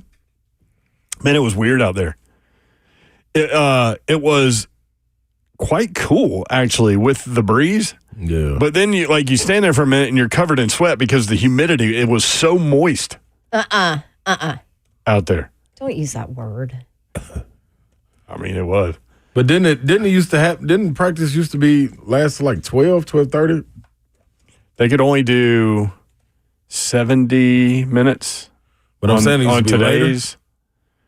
There's so many rules and regulations for these things. I don't even know. It feels like it was earlier today. One thing that's new that Big Jeff was talking about was that they're going to do a walkthrough tonight for tomorrow's practice. That's dope. Or this evening. So that's cool. Cut out all the fluff. Yeah. Defluffitize it. Yeah. Get on out there. And when we get out there, we're ready to go. I like that. I thought it was good, too. Coach Mack made this point. They took the vertical route out early. Man, that's going to be the next storyline with all these NFL training camps, right? Soft tissue? Yep. At some point, I'd give them a weekend. And it depends on this weather, too. I think it's kind of cool right now. That's all right. I think the warm-ups is a little different from what I was hearing, so that's good. Strength and conditioning, man, it's on their shoulders. See what they're going to do. I ain't really heard the excitement from the fans, though. Listeners. Well, we know people are listening and watching. Strength and conditioning? They want to hear from us. No, everybody. Just the excitement overall. The players were excited. I can verify that. Well, that's good. Well, that defense, man. Nasty? They're running their mouths. I like that. That's what I wanted. Arden Key particularly. You can hear him all over the place. I want that at all means. He kept screaming. Every time they made a play, he kept screaming, these ain't OTAs. Yeah, you remind people. For all y'all that was, what is it, Monday morning quarterbacks or whatever it may be, the practice heroes. Yeah, it's a little different now. Kenny Britt, practice hero. Cold-blooded. Zach Mettenberger, practice hero. It's a lot of them out there. Well, if you could have seen Zach Mettenberger's arm during practice. Serious. Oh, that guy could throw it anywhere. Yeah. He could hit you over by Fountain Square. The old movie theater. He could hit you over there. That's a cannon. You're reaching over there. What else was over there? Oasis, yeah. Teenage Club. Hooters was out there. Crazy. It never translated for him. For Mettenberger or for Fountain Square? Both. What is over there across the river? I haven't even been over there in a while. No. There's nothing over there? The movie theater's just gone? Man. It was like a little Nashville was a lot different. Institute College. Yeah, that's what it turned into. Yeah, Nashville was a lot different when it was smaller. Yeah, it's a lot. This is true. Big Jeff talking about, one question that everybody's had. We've been talking about it. What did he see from T'Vondre Sweat at practice today?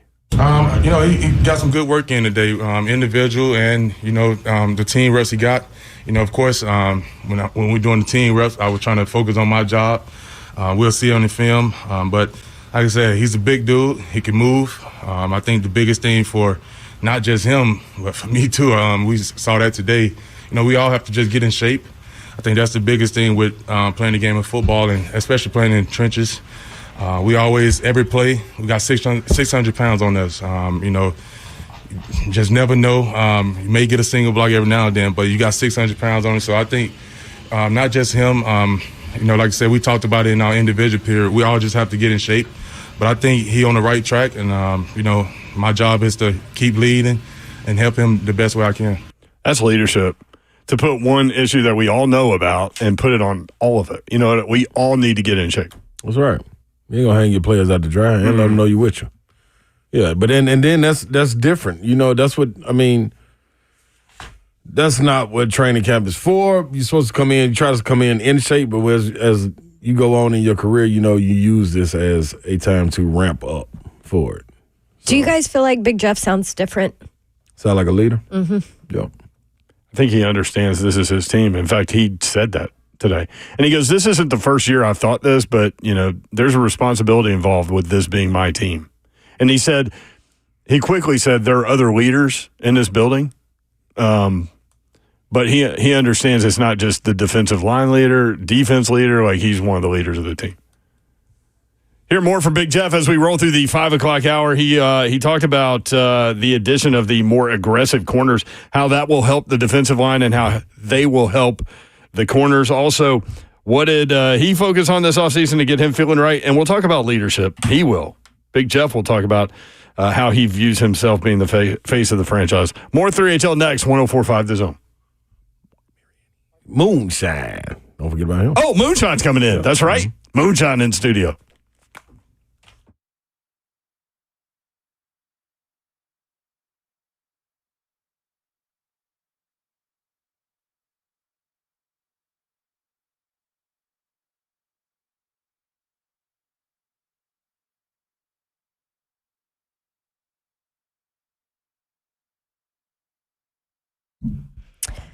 Pella Windows and Doors of Nashville. Are you in a place where you need new windows, you need new doors, you've been putting it off? Well, now is the time, especially before we get into winter and all your heat's going to be seeping out of your old warped windows. Pella Windows and Doors of Nashville can help you out just in time so you'll be ready. That's what we did. We redid the windows and doors in my rental property, some of the windows in my home, and I just now redid my doors with Pella Windows and Doors of Nashville. I did all the research for you. You can always go look on Google and see their amazing reviews, 4.9 with a ton of reviews. But I can tell you, too, that they are the best around. Pella Windows and Doors of Nashville also the best at giving you a deal, which would be 50% off qualifying installations and no money down, no interest, no payments for 12 full months. 615-249-1910. Schedule your free consultation. Check out their limited time special offer very easily online at PellaNashville.com.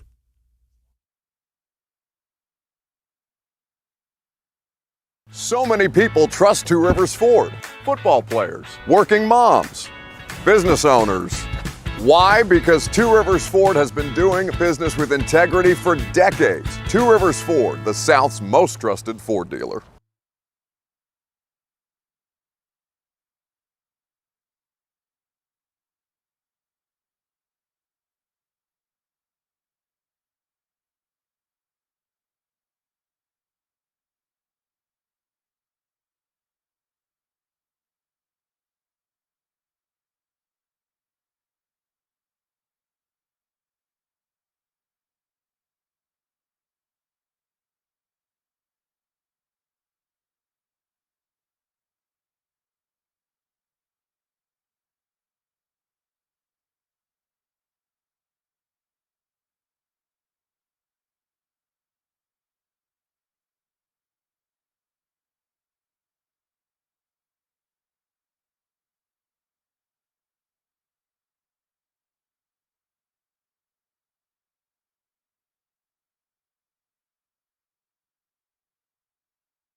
Good evening from the 104.5 The Zone Studios. I'm Joe Hunk. As Titans training camp wrapped up earlier today, Will Levis at the podium talking about the relationship that he has with his receivers. But really, we just want to know what happened in Cabo. Yeah, I would stress that with the new offense and with the new players, the reps that we get with each other is more important than anything. So it was important for that little trip that we did, and then the last couple of weeks getting with guys around here and throwing before we got out to camp. I think that helped a lot with my feel with them. For all your foundation repair and waterproofing needs, you need to visit USSTN.com. Breaking news at once on your home for the Vols, the flagship station for your Tennessee Titans, as well as home to 3HL. This is 104.5 The Zone.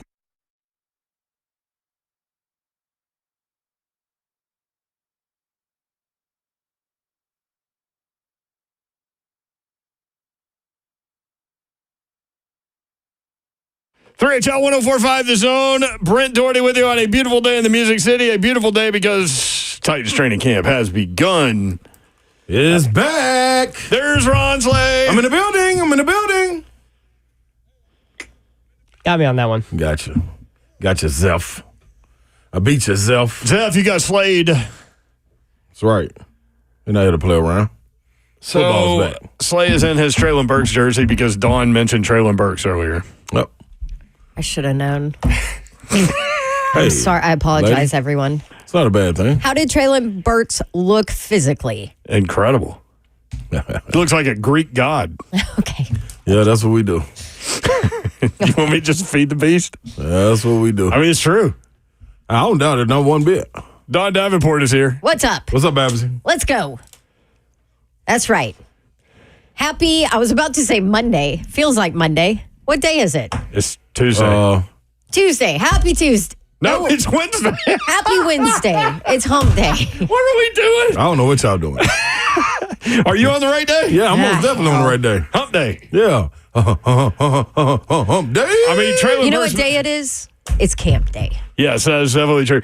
Traylon Burks may look like a Greek god, but he's no Marc Mariani is in studio. Moonshine, what's up? Let's go.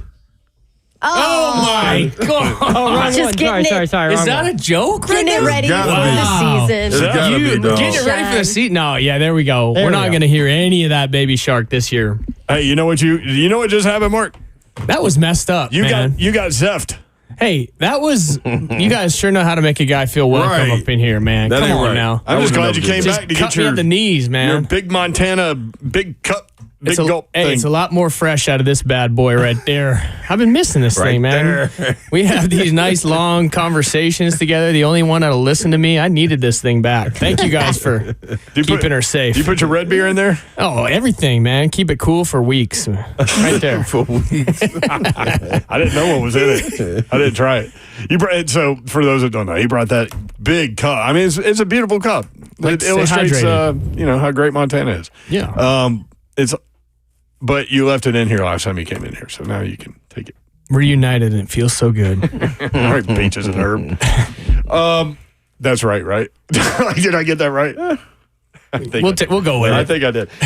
What would the first day of training camp mean to you as a player back in the day? Love it, man. Love it. All the build up, all the long summer. I mean, everybody talks about wanting a longer break and everything, but when you get back in the building, when the guys checking in and you get all the gear, it's go time, man. And it's very, very different than in the springtime when you're coming in to start OTAs and mini camps and stuff.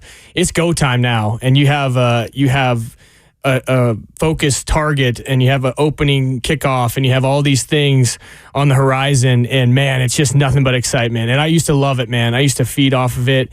And I mean, these are long, hot days. Don't get me wrong. We're about to get into August in Nashville here, but it's these days and it's the long grind and the sun up to sundown that you're working with the dudes that really forges the team that's going to be, on the field in the fall, and you get that brotherhood going. And I heard one of the guys, I think it was, I can't remember who, an interview that came out today that says it's us against the world, man. Because when you get up before the sun comes up and you're going to bed after the sun goes down, and you're just working with your boys, man, there's nothing like it. I miss it. I'm getting chills just thinking about it. So what did you do like the 2-3 weeks leading up to training camp? So like some of the guys said different things. Like J.C. Latham said he stayed here for 2.5 of the 4 weeks. Yeah. And he said then he called Trent Williams and went and worked with him. So might as well, right? What did you do like in the gap? Yeah, I mean, there was a lot of guys that I played with that would show up to training camp and they would be like, all right, time to get in shape. Yeah. I was never given that luxury of being able to be given that time. The second I showed up to training camp, I was fighting for a job. I had to be ready to go. So every year. Oh yeah. So in your head. I definitely took some downtime and traveled a little, but I was always grinding. Yeah. There was no days off for me, which I like it that way anyway. I go a little stir crazy if I'm got my feet kicked up too long, but I was working, I was traveling, and but always getting ready, man. I just like I said, football is a very unique game because of you got 16, well now 17 chances. You know, you look at baseball and you look at basketball and you look at hockey, there's all these chances. There's so many games. Well, in football, you just practice. You log so many hours just practicing on the field for those 17 opportunities. And so, man, training camp is just a special time. I don't know if the guys are still staying together. Like we used to have to stay at the Millennium Maxwell House. I remember that. Which is not quite high-end luxury. It's a little bit different than the Four Seasons. It's a great hotel, though. We appreciate that. Yeah, back in his day, yeah. I'm not dogging them at all, but you're right. Man, you check in there and you're like, damn, this is my family for the next month, and you just bond, man. You just bond and you work and you hate it. It's that old saying where the days are long, but the weeks are short or whatever. Training camp was always awesome. So I'm jacked that the guys are back, just watching it from the outside in, but it brings me back to the good old days when the real sweat and the real work begins. And so I'm glad it's finally here. We don't have to talk about it anymore. Most excited for going into this.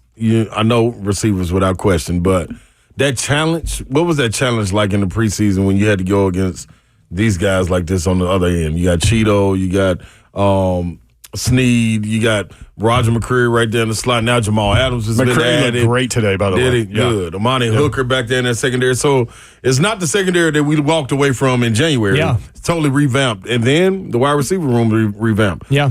How excited are you for that challenge? Man, iron sharpens iron. Yeah. And you go out and it's that weird thing where like you're competing all day and you're at each other's throats, and then you're like sitting next to that dude in the cold tub.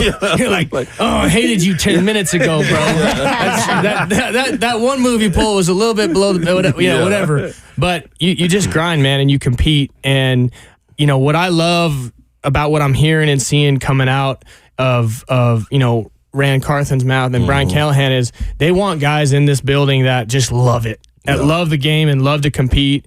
And you can tell Rand's out there looking for guys who are ready to fight. I mean, J.C. Latham is probably the best, on the mind example of a guy, to be honest with you, and I'll be the first to admit, when I was sitting at Nissan Stadium during the draft party, Joe Alt gets picked, and then we pick a right tackle from Alabama. I'm like, we just picked a right tackle to play left tackle? I didn't get it after seeing this guy, the way he works and the way he loves serious, it. Man. And, dude, I mean, serious. This could be one of the best picks he might be there here for a decade, just a bookend. And I just, you can tell a guy like that just loves it. And they're looking for guys like that. And so I think, everything that has come out of training camp, first day of practice, is that it was fast, it was physical, guys were competing, guys were chattering, guys were, pushing each other. I mean, that is how you get better. That is how, as a group, you start, building the foundation.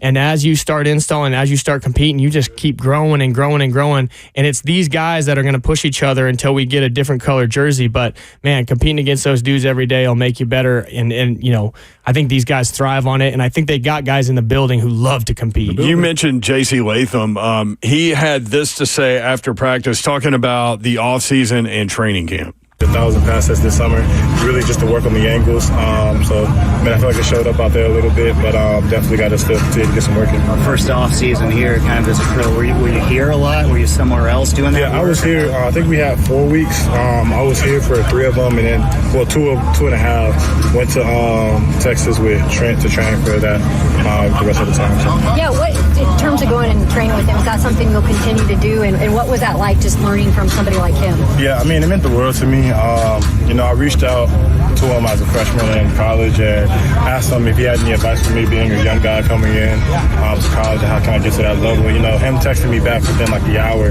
really meant the world to me. So, just watching since then, seeing how he just keeps getting better and better, I knew like I want to kind of train under him.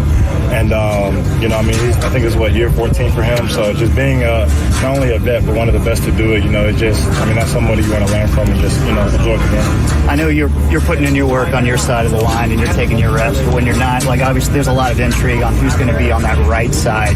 What's it like for you kind of as a player watching how that goes? I mean, that's a question really for coach. I really worry about, just playing left tackle to the best of my abilities and whatever coach needs me to do, just get it done to the standard that we play to. What a beautiful answer on that right side. And I hadn't heard that. Yeah, you saw my face. Yeah. I was like, you and Slay both, as former athletes, were like, yeah, that's the way to answer that one. there's no way he's getting involved in that discussion. And he just did it. He answered it perfectly. Mm-hmm. I mean, that's a rookie, man. That's a rookie taking those steps, like reaching out to one of the best left tackles in the league, trying to get time with him, trying to, learn his craft and get better. I mean, it's impressive stuff that I've seen from him. And then, truthfully, I think one of the biggest signings that we had this offseason is Lloyd Cushenberry. You got a young left side of the line, and then you throw a veteran center who's got some snaps under his belt in there to be the linchpin, to be the leader on that offensive line. And you got nothing but young talent around him, and then you got Lloyd coming in that's going to lead the troops on that front. Is it all, is it perfect? Did we shore it up right away? No, that right side's still got some question marks, but man, have we made some serious improvement in a matter of, 4 months on that offensive line, in that receiver room, on that DB room. I mean, there have just been insane improvements, and you guys are more used to this than I am, and I think I might have a little recency bias, but I am freaking jacked. I am cup overflowing optimistic. I just saw it, or what do you call him, the Todd Father? Yeah, I just heard your interview with the Todd Father, and I'm like, never optimistic. 6.5. Oh yeah, 6.5 ever. Yeah, I mean, and so I'm loving everything that I'm seeing. I love the fact that we're not in the national spotlight. Mm-hmm. When we went and were the number one seed in the NFL, in the AFC, and we were kind of had the target on our back, we didn't handle that so well. Yeah. When we're backed into a corner and ready to scrap and fight and earn the respect, that's when the Tennessee Titans come out and prove themselves. So 1,070 snaps for Cushenberry last year, 1 sack allowed. Oh, my God. Skaronski, 14 games, 1 penalty accepted. That is as a remarkable. Titans fans won't know what to do with a even decent 2 positions on that line. That's remarkable. Marc Mariani, former Titan Pro Bowler, set the record for return yardage in the Pro Bowl. We always talk about that story once a year. But that's coming up. You've got something going on, Babsy? I'm just curious, Slay, where did Nathaniel come from? Or who did you call Nathaniel? Matt Ryan. Okay. More on that in a minute. After the break. She's going to tie that to Will Levis. It's coming up. Marc Mariani in studio, 3HL 104.5 The Zone.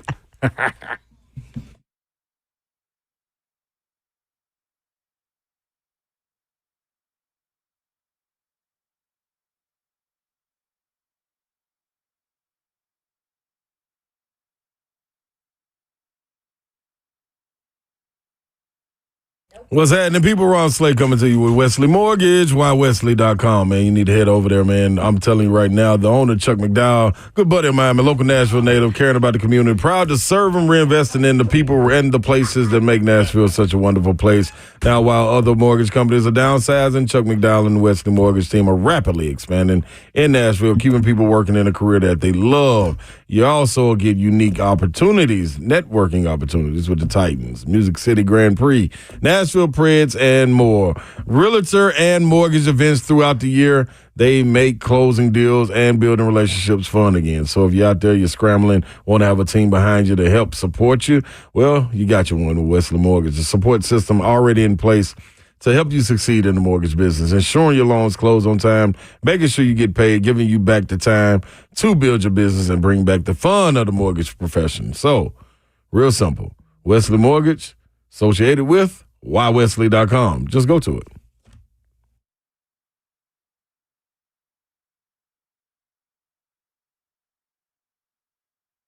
You ever wonder why so many pro athletes go and use stem cell therapy?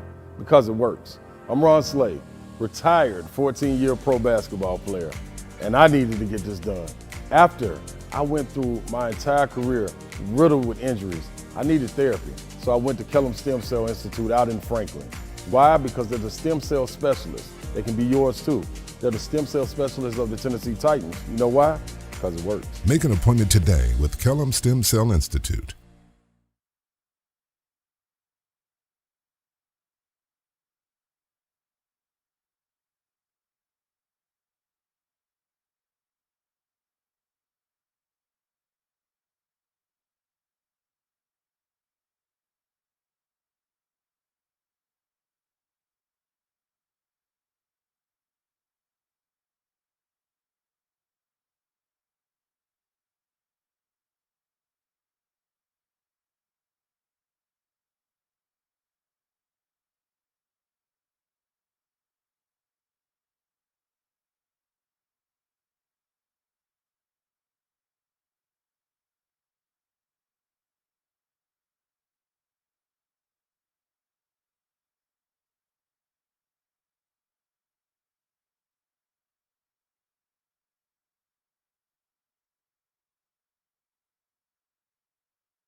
3HL 104.5 The Zone. Britt Doherty, Don Davenport, Ron Slay. Executive producer of 3HL is Zeph. Marc Mariani, Moonshine in the studio. Yo. We call him, so Moonshine happened, that was a 3HL gift to Marc Mariani back in the day when he played for the Titans. And we kind of thought like White Lightning was just too obvious of a nickname. There we go. And so White Lightning turned into Moonshine. It was so good. That was back. People would be yelling at you from the stands like Moonshine. Think about this. I would have loved to get the scouting report from the 3HL crew because that was 2011 or 12. We were out in Brentwood at one of the hotels, but I was making an appearance. Yeah, I was making an appearance on 3HL 12 years ago, dude. Isn't that crazy? I mean, that is pretty wild. And I think it was sponsored by like Happen Harry's or something like that. It was. And we would just, and it was me. And I'm like, what world am I living in? This is so great. I'm just drinking beer. I'm making my weekly appearance. I mean, it was so good. That was a good season. That was me, Clay Travis, Blaine Bishop. Clay, yeah. Full circle. Hey, right back around. Happy birthday, Blaine Bishop. The Hitman. What comes around goes around. Babs, you had something you wanted to share with the good people? Yes. So if people don't know, Slay calls Matt Ryan Nathaniel. Like, Would you explain what Nathaniel means? Go ahead. That means nothing. And it's He ain't nothing. Yeah, he ain't nothing. And instead of calling him not nothing, and you just turn into Nathaniel, which means Nathan. You can't go from nothing to nothing and be a Nathaniel because you were never anything. Right? Don't you have to be something and then go to nothing? Yeah, absolutely. He did this to himself, and it started after the Super Bowl run. It's not your fault. That's where it comes from. That's where it came from. But the before Matt Ryan, it was the truth. Okay. Yeah, I ain't got no problem. Then you'll be okay. MVP before that Super Bowl. Yeah. Okay. That then started the downward spiral to Nathanielisms. Yeah, you'll be okay then with this from Calvin Ridley today talking about Will Levis. Mm-hmm. Yeah, Will is, he's doing everything. I mean, I played with Matt Ryan. Will's doing the same thing Ice did. I mean, he's ready to work. I mean, he's not, satisfied with, bullshit. I'm sorry. Wow. This is we ain't gonna listen to that one all the way through. We ain't gonna filter nothing. Let's just get to it, baby. Last time the boss was out of town, out of the country. He in the country this time. Well, he's right down the hall. Sorry, Zeph. I didn't know. I did. I knew it. I got it. It was on TDs. But this is the thing. To this point. That was on our zone account, by the way. Sorry. Babs. I mean, the bullshit-ano. Yeah. You already said it once. Anyway, so I love how he goes, oh, sorry. Sorry, Zeph. My bad. Sorry, I just screwed you there. Ridley said it. No, that's what I'm saying. Ridley was like, sorry, Zeph. Sorry, caught you off guard. But anyway, you get the point. Man. You get what he was saying. Yeah. In a very colorful way. Yeah, we got it. Guess what, man? What do you think? He didn't come in to me as Matty Ice. You know what I'm saying? Like, he earned that. He showed them, you know what I mean? Like, he had linked up with some good receivers. He delivered down the stretch of games, in seasons consistently, and that's how he grew to Matty Ice. You don't just get nicknames just to get nicknames, especially amongst your peers. That ain't happening. So, if that's what he's doing, I'm cool with it. In year 2, hell yeah, give me that. I love to see that because Calvin really got to see what the MVP looks like, what he trains like, all of that. So I'm all right with that. I'm cool with that. I feel like Will Levis on the right trajectory. It's going on. I think that's a super positive. Yeah, no doubt. That it's the off season, it's the leadership part of it that he sees correlates with Matt Ryan. Yeah, he didn't get to Nathaniel till year 13 or something. Oh yeah, it was when he went to Indy. Yeah, that's when you started. Honestly, it was his last year in Atlanta. It was Nathaniel too. It was that Super Bowl. Period. That's what did it. That's what happened when we were playing the football bowling game at SEC Media Days when you were up by like 10 pins, and I came back and beat you. And I said, "Oh, you're Matt Ryan. You're Nathaniel." You remember that? It's all on video. Don't worry, Well, Zach has it. I'll send it out. Slade's trying not to remember it. It was that that was the point. Like, you were great prior to that, but that was the point that you became a Nathaniel. I was trying to figure out, like, how about this? You asked Moonshine a question, and then you came back to me. I know, I forgot. I had to. And then he shot some shots across the desk. I thought I was walking away, and just my little back I was started checking going my like notes. this. It's like just getting blasted in the back. I felt like Moonshine would appreciate that. I was gone. I do like that story. No, Moonshine, no. No, I don't believe it. I didn't say I believed it. I just think it's a good It's story. okay. I got a video of it. She has evidence. It's fixed, and I was fried. I was probably 4 double Tito's in. Here we go. Why'd you lose So to was Zeph at college football, EA Sports? Oh, he I was beyond fried. He was fried on beyond that. fried. I can attest to that. I was cross-eyed on that one. Yeah. I'm still counting it as a win. Yeah, you should. Okay. I would. I was cross-eyed. Anyway. But yeah. Well, listen, that goes back to the same conversation we had about Latham. Is a young dude, especially your leader and your quarterback, who, however this team's going to go this year, it's going to be pushed and taken by Will Levis. I mean, that it starts and ends with him. As far that 6.5 win total, everything goes through him.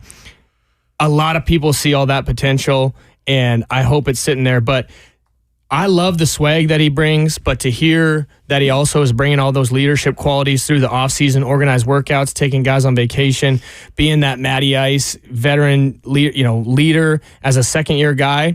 I mean, it just shows you that, I think the ceiling for this guy is endless. I mean, I think his potential is through the roof. So I love hearing that. But again, it's these young guys thirsty and like these young guys hungry for competition and hungry to get better. We're 6-11 last year, and they, that everybody's feels like they got kicked in the where. Like, I mean, this is not something where anybody's giving us anything. We got to go earn it, and these guys are taking it personal, and I love to see that. And you got a ton of veterans. We just brought in Jamal Adams, who is a savage. I mean, former 6th overall pick, and maybe not in his prime, and maybe he still has a little left, but they're going to put him in positions to make plays. But him being out there has got all these young playmakers around him that are going to feed off that veteran presence. I mean, I just think what we're building here is pretty cool. Like I said, I like being under the radar, but when you got young guys hungry for that competition, it bodes well. No doubt. Speaking of Jamal Adams, yes, you wanted to bring this up. He talked about Quandre Diggs. Yeah. So you immediately, He's still Dawn, out there. He's still out there. Justin Simmons still out there. You immediately said when Jamal Adams was signed, that doesn't necessarily mean they don't go get somebody else. Right. At that Especially position. once the deal came out. I mean, the 1-year prove-it deal, zero risk for the Titans. Well, I mean, and even you'd be the- stupid not to sign it. Even the head coach yesterday was talking about Jamal Adams and how he could be a great as a big nickel or a blitzing dime. So you can tell by what they're saying that they've got packages for Jamal Adams. So maybe, Quandre Diggs is a guy. Jamal Adams talked about Quandre Diggs, former Seattle Seahawk. He's 31 years old, played at Texas. This guy has not missed a game in the last 3 seasons. He's only missed 1 in the last 4. So talk about availability. This is Jamal Adams talking about his former teammate Quandre Diggs as an option for the Titans. Yeah, we talk every day, man. Every day. Obviously, I'm the type, and he knows me. We've known each other for so long, since we were kids, and I'm not going to, push him to come here. Obviously, I would love for him to be here. But he has to figure out his process, on his own, and he will eventually. I know there's so many teams looking at him, and hopefully we get him. Talk to him every day. He's not pushing him, though. Childhood friends. He might not be pushing them, but Yeah, I ain't got to push you. you when I'm talk. letting you know. You talk every day. Hey, man, you want to come play with me? Or Come he'll on. just tell him what he's experiencing with this staff and players and system and all that stuff. And that's a way to sell That's a great point. an unassumptive close, so to speak. I mean, listen, this staff is got a little, out the gate, got so a lot of naysayers because they're young and first-time coordinators, but Denard Wilson feels like his demeanor and his attitude and his aggressiveness and his day-to-day mindset is rubbing off on all these guys, man. And I've only been around him a little bit, but he just is feels like he's an assassin or something. He feels like he's just no BS, aggressive, fast, go hit, go play. I think him and Jamal Adams had been together, and it's just like, hey, go make plays, man. Go make plays and be nasty. And I just, man. So even though they are a young staff, I mean, they're letting these guys be themselves and go play. And I just think when you're playing fast and making plays, having fun, good things can happen. Here's what Jamal Adams said. Why Denard Wilson? So many things. He's a very unique guy, one of one. Obviously just his accountability, just staying on the players, making sure everybody's, chasing greatness. Obviously I feel like I got away from that a little bit. You can't slack around him. You can't slack around any of these coaches out here because they're pushing you to be the best. Amen. Dude. I'll say I don't think you could slack around the last coaching staff either. Right? Vrabel wasn't having any of that. But Jamal wasn't here for them. He was probably talking about them but- in Seattle. Yeah. I mean, to me, that's not like, oh, yeah. Yeah, right. I'm with you on that. No, you're right. And I don't think I think the level that you're expected to play on the NFL is going to be that no matter who it is. But I just feel like the staff is allowing these guys to be themselves a little more. There's a little more freedom. There's a little bit more individuality in the sense of be yourself, where you're here to get better and make plays and Arden, go talk your talk and talk a little smack and all that stuff. Maybe there was that with the old staff, but it just felt a little bit. Guys were a little bit more on eggshells. It seems like guys are flying around making plays, but good point. Here's the deal: Jamal Adams, the things that he said, and being very looking introspective, I guess, about where he was in his career at the top of the top, and now he's got a 1 year prove it close to vet minimum deal. I mean, a guy that's hungry like that in his 8th year, dude, for $1.125 million to get a guy on the field, even if he plays 25 snaps, 20 snaps a game, a playmaker like that. I mean, let Rand cook, baby. Let's go. Let's go. 615-737-1045. Kyle in the Borough next up wants to talk about something Slay loves. Kyle, what's up? What's going on, guys? Good to talk to you. Hadn't been talking to you in a while. Slay, I just got this feeling that Burks is going to take one of these starting roles this year throughout the season. I'm not talking about injury. I'm talking about he goes out there and he catches some red zone touchdowns, and they do exactly what they said at the beginning of OTAs. They're going to have plays for him. He's going to be in shape. He has too much talent, and I think all these injuries he had in the 2 years, that's just bad luck. Yeah, I don't think it was all Vrabel, but I think that he's going to stay healthy this year. So that's what I got for y'all. Thank you, Kyle. Appreciate it, man. Appreciate it. I totally agree, man. And if I'm wrong, then guess what? I'll stand on that. But, man, being able to talk to Coach Pittman at SEC Media Days and, be able to watch him transform. And, a lot of people, man, I thought one of the most important jumps for me in college, high school, professionals was year 2 to year 3, the summer going into year 3. For all of those. I remember my sophomore year, getting ready to go into my junior year, I arrived. And then the same thing in college. My sophomore year, getting ready to go into my junior year in college. I'm the first one in high school, then the second one in college. But then my second year to my third year, that summer, I became a different professional. You know what I'm saying? Once you're in it, it start to click for you, things slow down for you. And then it's also up to the coaches as well to be able to put you in situations where they can highlight your strengths. You know what I mean? When talking to Coach Pittman, we asked, because I think it was a little misconstrued a little bit when asking where Traylon would be. I think a lot of people thought he was successful in the slot. And Pittman said he was. He was, but it was after his strengths was on the outside. You know what I'm saying? Because I just straight asked Sam Pittman, asked him straight up. Where would you see him? Yeah. In the NFL, where should he play? Yeah, outside. He said out on the outside, and then he was like, "Man, and I'm not sure about his route running right now because I haven't seen him. Now, if his route running is crisp, then he can get on the inside. But I think that's when you start to see him going in motion. Well, and it should be better than what he was in Arkansas anyway. Absolutely. So I think it's set up, man. You can speak more to it, Moonshine. If you think. Well, don't forget too. You're looking at a depth chart now where the receiver depth a year ago.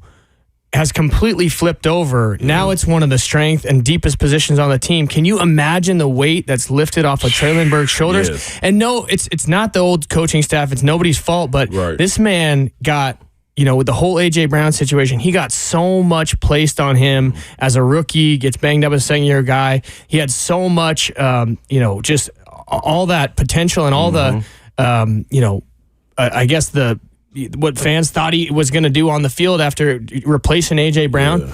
Now he gets to go put himself in the coach is going to put himself in successful situations. He doesn't have to worry about what everyone else thinks, and he can just go make plays, dude. And that's what he's always been doing. Get the ball in this dude's hands any way you possibly can. He's not going to play 50 snaps a game. Right. He's not going to be a 3-down guy for you, but he doesn't have to be anymore with the depth we have in receiver room now. Absolutely. And those other receivers are interchangeable as well. Yeah, they may line up on the outside, but man, these guys can go in the slot too. You know what I'm saying? So it's going to be fun. It's going to be a good time. Fun to watch. It's going to be a good time. 615-737-1045. I spent some time talking one-on-one with a really interesting dude, Ryan Stonehouse. You've had a chance to meet him. Really cool guy. And, man, he went through some crap. Yeah. And you did too as a player. And we talked about the rehab and like the mental strain of that, the ups and downs and the trying to find consistency. And that's a tough thing, man, because nobody's watching. Yeah. You know what I mean? And you just got to do it, and you feel alone, don't you? No doubt. And think about what that guy's been through. Year one, rookie year, the last game of the season's over, they send his jersey and his cleats to Canton. Right. Okay. That's how good he was in year one. Something. Year two, all these expectations, and then we just get his leg blown up, and then he's in the training room. And I'll tell you, that little man in the back of your head, that little man that brings you all those doubts, gets a lot bigger when you're in that training room. Am I ever going to be the same? Am I ever going to be able to boom that ball? My plant leg got blown up, whatever. It's inch by inch, day by day, stacking days, win the day. And it is very brutal. It's hard. It's hard to stay patient.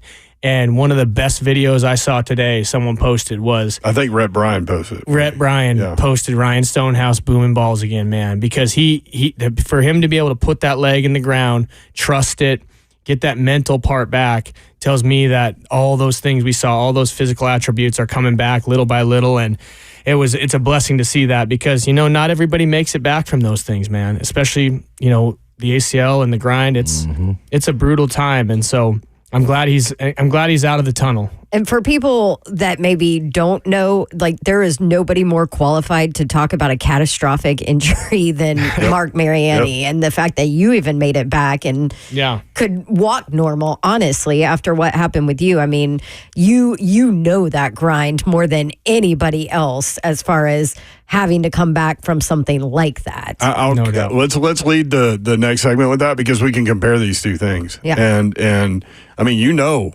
what this guy is going through. It was great to see him back out there today, and he had a smile on his face, that's for sure. All right, when we come back, we'll talk about that and just the grind of coming back from an injury. I also talked with him about when he knew he was special leg-wise, and it was an interesting answer. That's coming up next, 3HL 104.5 The Zone.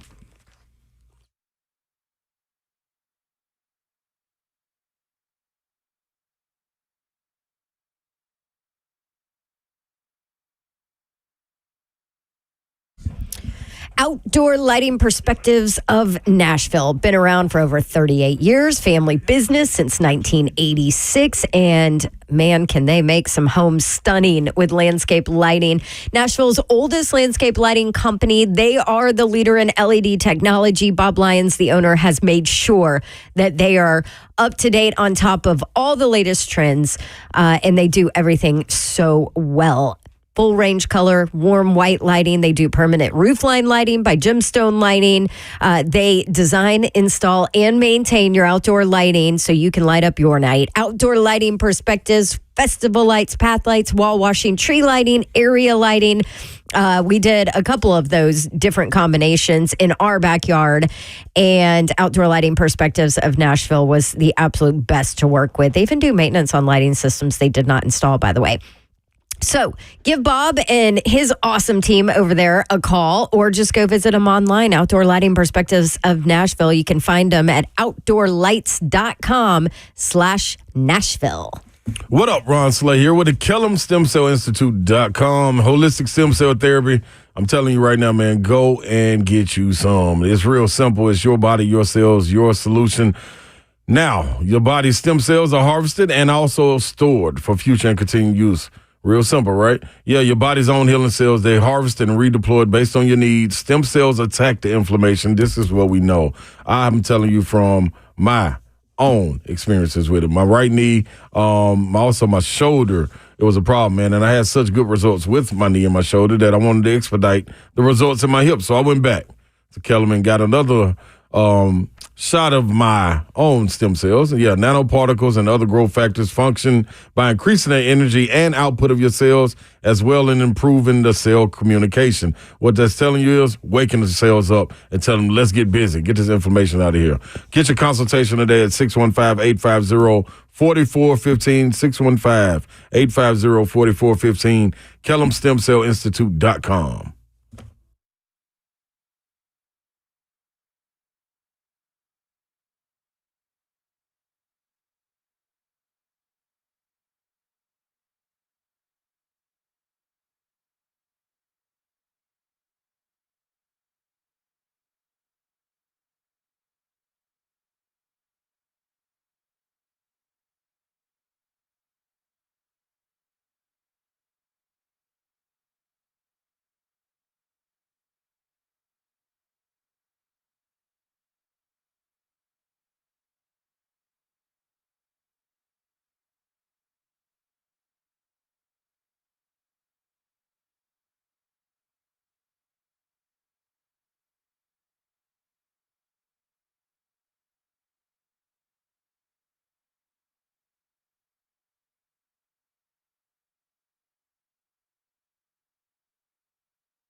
3HL 104.5 The Zone. Brent Doherty, Don Davenport, Ron Slay. Marc Mariani, former Titan, Pro Bowler in the studio.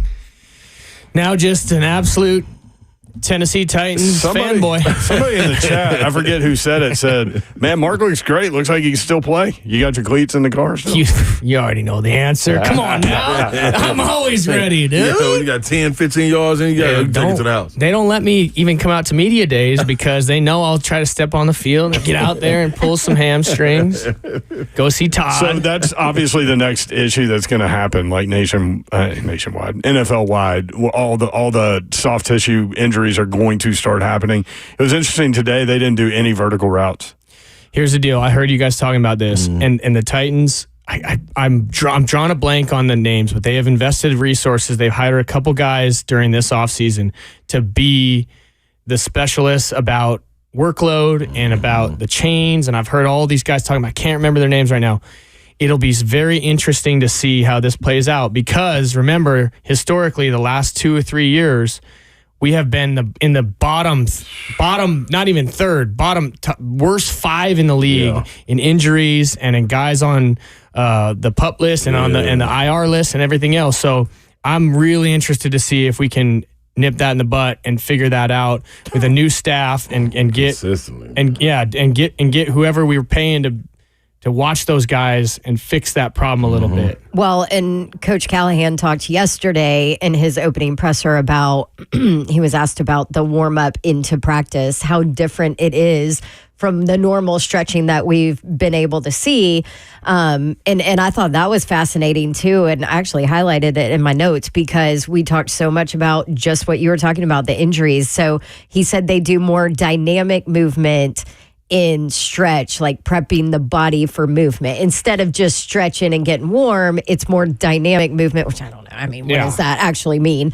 A lot of big words put together. So that you're ready to go full speed and use that burst, your body's like more ready for it. So I think as a Titans fan, I love to hear this. I love to see there was no vertical routes, just from an injury standpoint and staying away from some of those injuries maybe that they've had in the past Zach years. Woodfin, Zeph looked it up, director of sports performance, 18 years experience. I mean, something had to change, and they had to address it. Slay was all over that this offseason. Man, oh, my goodness, dude. And it's crazy. Everyone's philosophy is a little different, but I'm telling you, and I'll say this, the game these athletes just continue to get bigger and faster and more explosive and stronger. You got 320-pound guys running, 4.8 40s. And I mean, it's gotten crazy. So it has to be addressed and there has to be attention to it.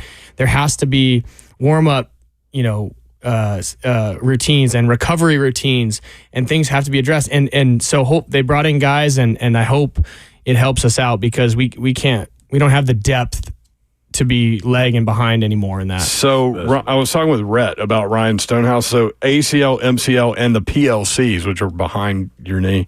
He had surgery on December 15th. He never, like I said, never saw it coming pre-snap. Totally blown up. He remembers all of it like you did. Dude. He said, look, he goes, I'm laying on the field. Next thing I know, Vrabel is over the top of me and the trainers are down by my legs. Yeah. And he's like, that's a scary feeling. It was so nasty. And I mean, punters are very specialized. They're not trained and they shouldn't be taking hits like that, especially this dude.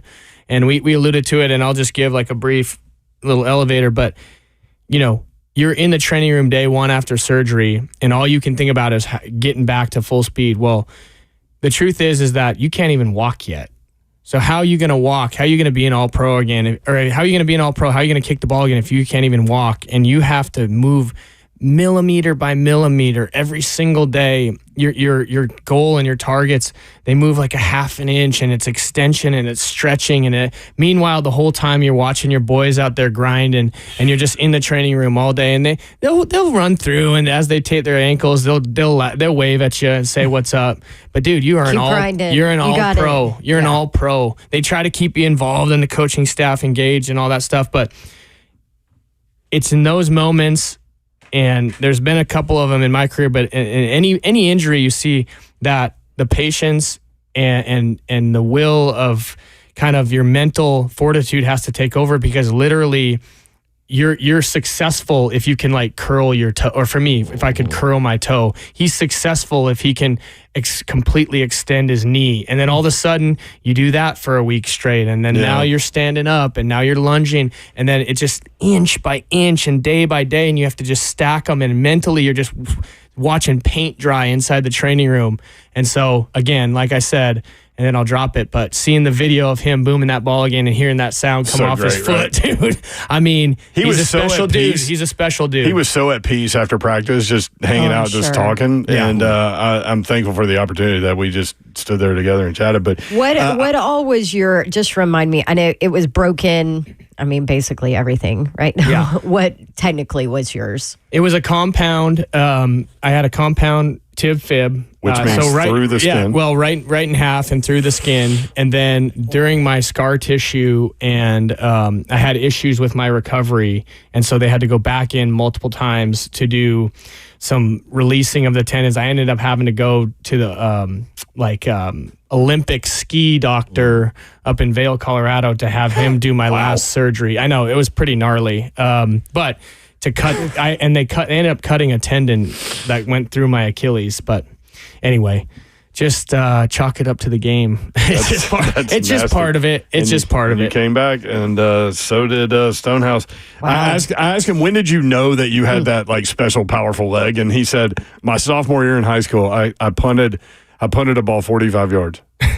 And he goes, I didn't average 45 yards, but I hit one 45 yards. It's that one time you connect. It's that one time you connect with your driver and you hit the ball in the center of the face and you're like, that was it, baby. I'm coming back for more. By the way, a couple of things we'll hit on tomorrow. Rhett Bryan said this about Jarvis Brownlee to me. He said he's an irritant. He's like bleach. You know, wow, that's a description. You get bleach on your skin, it kind of burns.